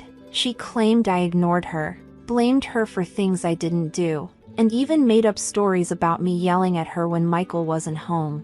One night, Michael confronted me. "Emily, Chloe says you've been treating her unfairly. What's going on?" I felt like I was losing my grip on reality. "Michael, none of that is true. I don't know why she's saying these things." He sighed, running a hand through his hair. "I don't know what to believe anymore." The tension in our home was unbearable. Michael was caught between his daughter and me, and no matter how much I tried to prove my innocence, Chloe always found a way to make me look like the villain. The final straw came on Chloe's 15th birthday. I had spent weeks planning a special day for her, a surprise party with all her friends, her favorite cake, and decorations in her favorite colors. But when she walked in, instead of being happy, she burst into tears. "Why did you do this without asking me?" she sobbed. "You ruined everything." Michael rushed to her side, glaring at me. "Emily, why would you plan something she didn't want?" I was heartbroken. I thought she'd like it. I was trying to make her happy. Chloe stormed out, leaving me standing there in front of the confused guests. It was clear that no matter what I did, I could never win. After Chloe's meltdown at her birthday party, everything spiraled out of control. Michael's trust in me eroded even further, and I began to feel like a stranger in my own home.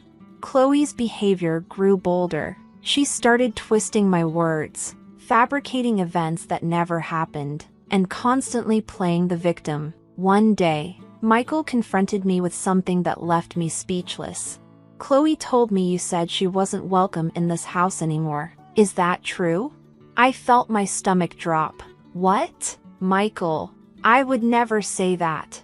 "She said you told her yesterday, after I left for work." He pressed, his tone sharp.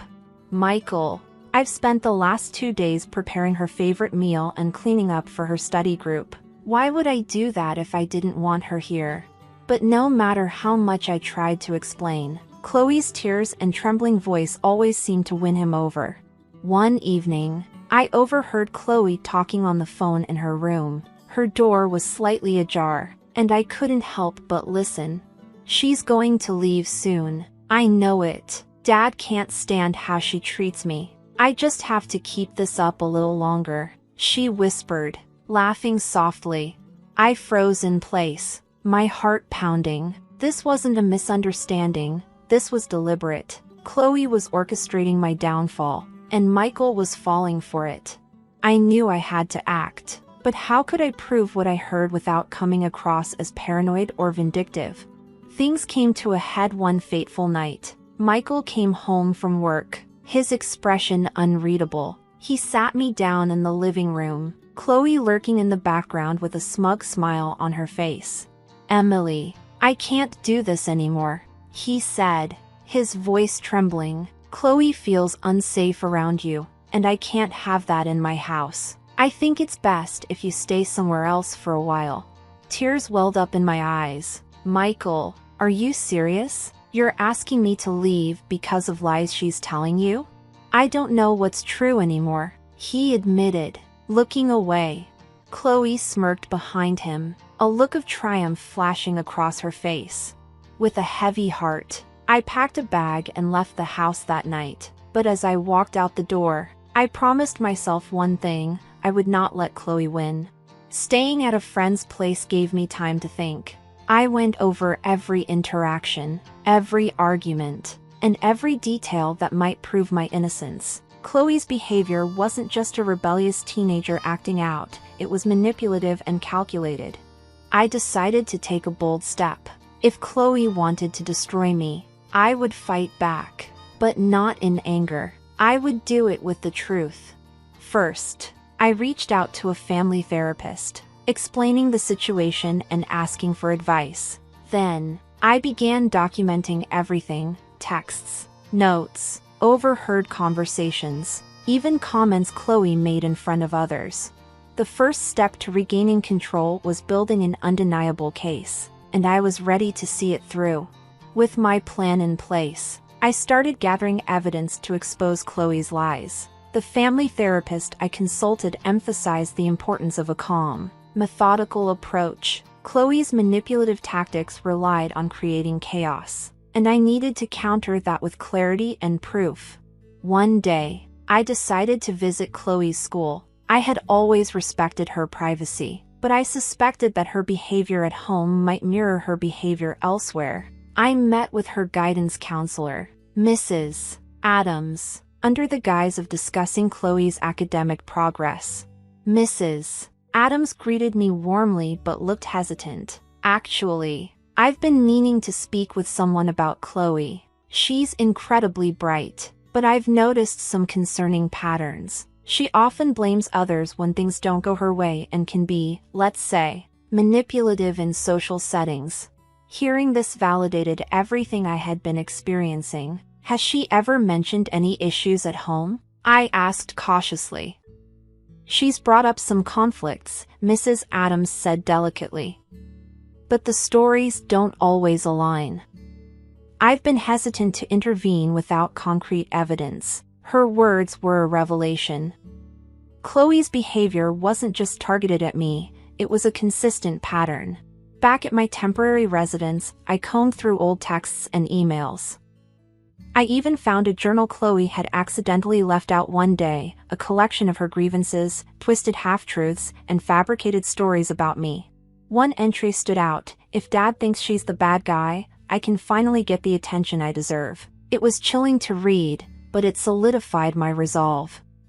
Chloe's actions were rooted in insecurity, but they were causing real harm. The turning point came when I received an unexpected text from one of Chloe's friends, Mia. She'd overheard Chloe bragging about how she got rid of me and felt compelled to reach out. She said it was all part of her plan to make you look bad. "I thought you should know," Mia wrote. Armed with this message and the growing mountain of evidence, I knew it was time to confront Michael. But I also wanted Chloe to face the consequences of her actions in a way that encouraged accountability rather than outright punishment. I arranged a meeting at the therapist's office, where I presented my findings to Michael. As I spoke, I could see the realization dawning on his face. "Why didn't you tell me sooner?" he asked, guilt evident in his eyes. "I tried, Michael. But you were too blinded by Chloe's manipulation to see it," I replied. "I love her, but this behavior has to stop, for everyone's sake." When Chloe was brought into the session, her initial defiance quickly crumbled under the weight of the evidence. The therapist guided the conversation, ensuring it remained constructive. I wanted you to notice me more," Chloe admitted tearfully. "It felt like she was taking you away from me. For the first time in months, I saw a glimmer of the vulnerable teenager Chloe truly was beneath the scheming facade. It was clear she needed help, and as a family, we committed to getting it for her. But I also made it clear I wouldn't tolerate being treated as a scapegoat anymore. Boundaries were set, and Michael apologized profusely for doubting me.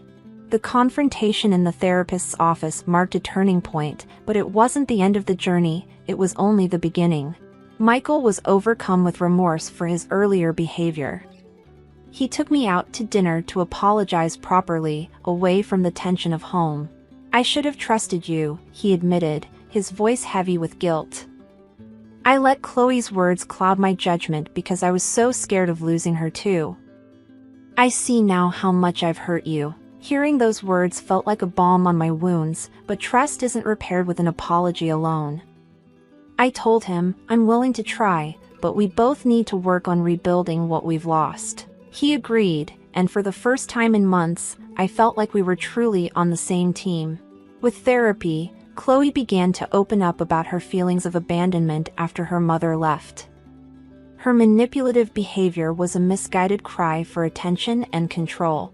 While her progress was slow, there were signs of change. She began apologizing more sincerely and even took steps to mend our relationship. One evening, she handed me a card that read, "I'm sorry for what I did. I hope we can start over." It wasn't perfect, but it was a start. I also had to establish firm boundaries.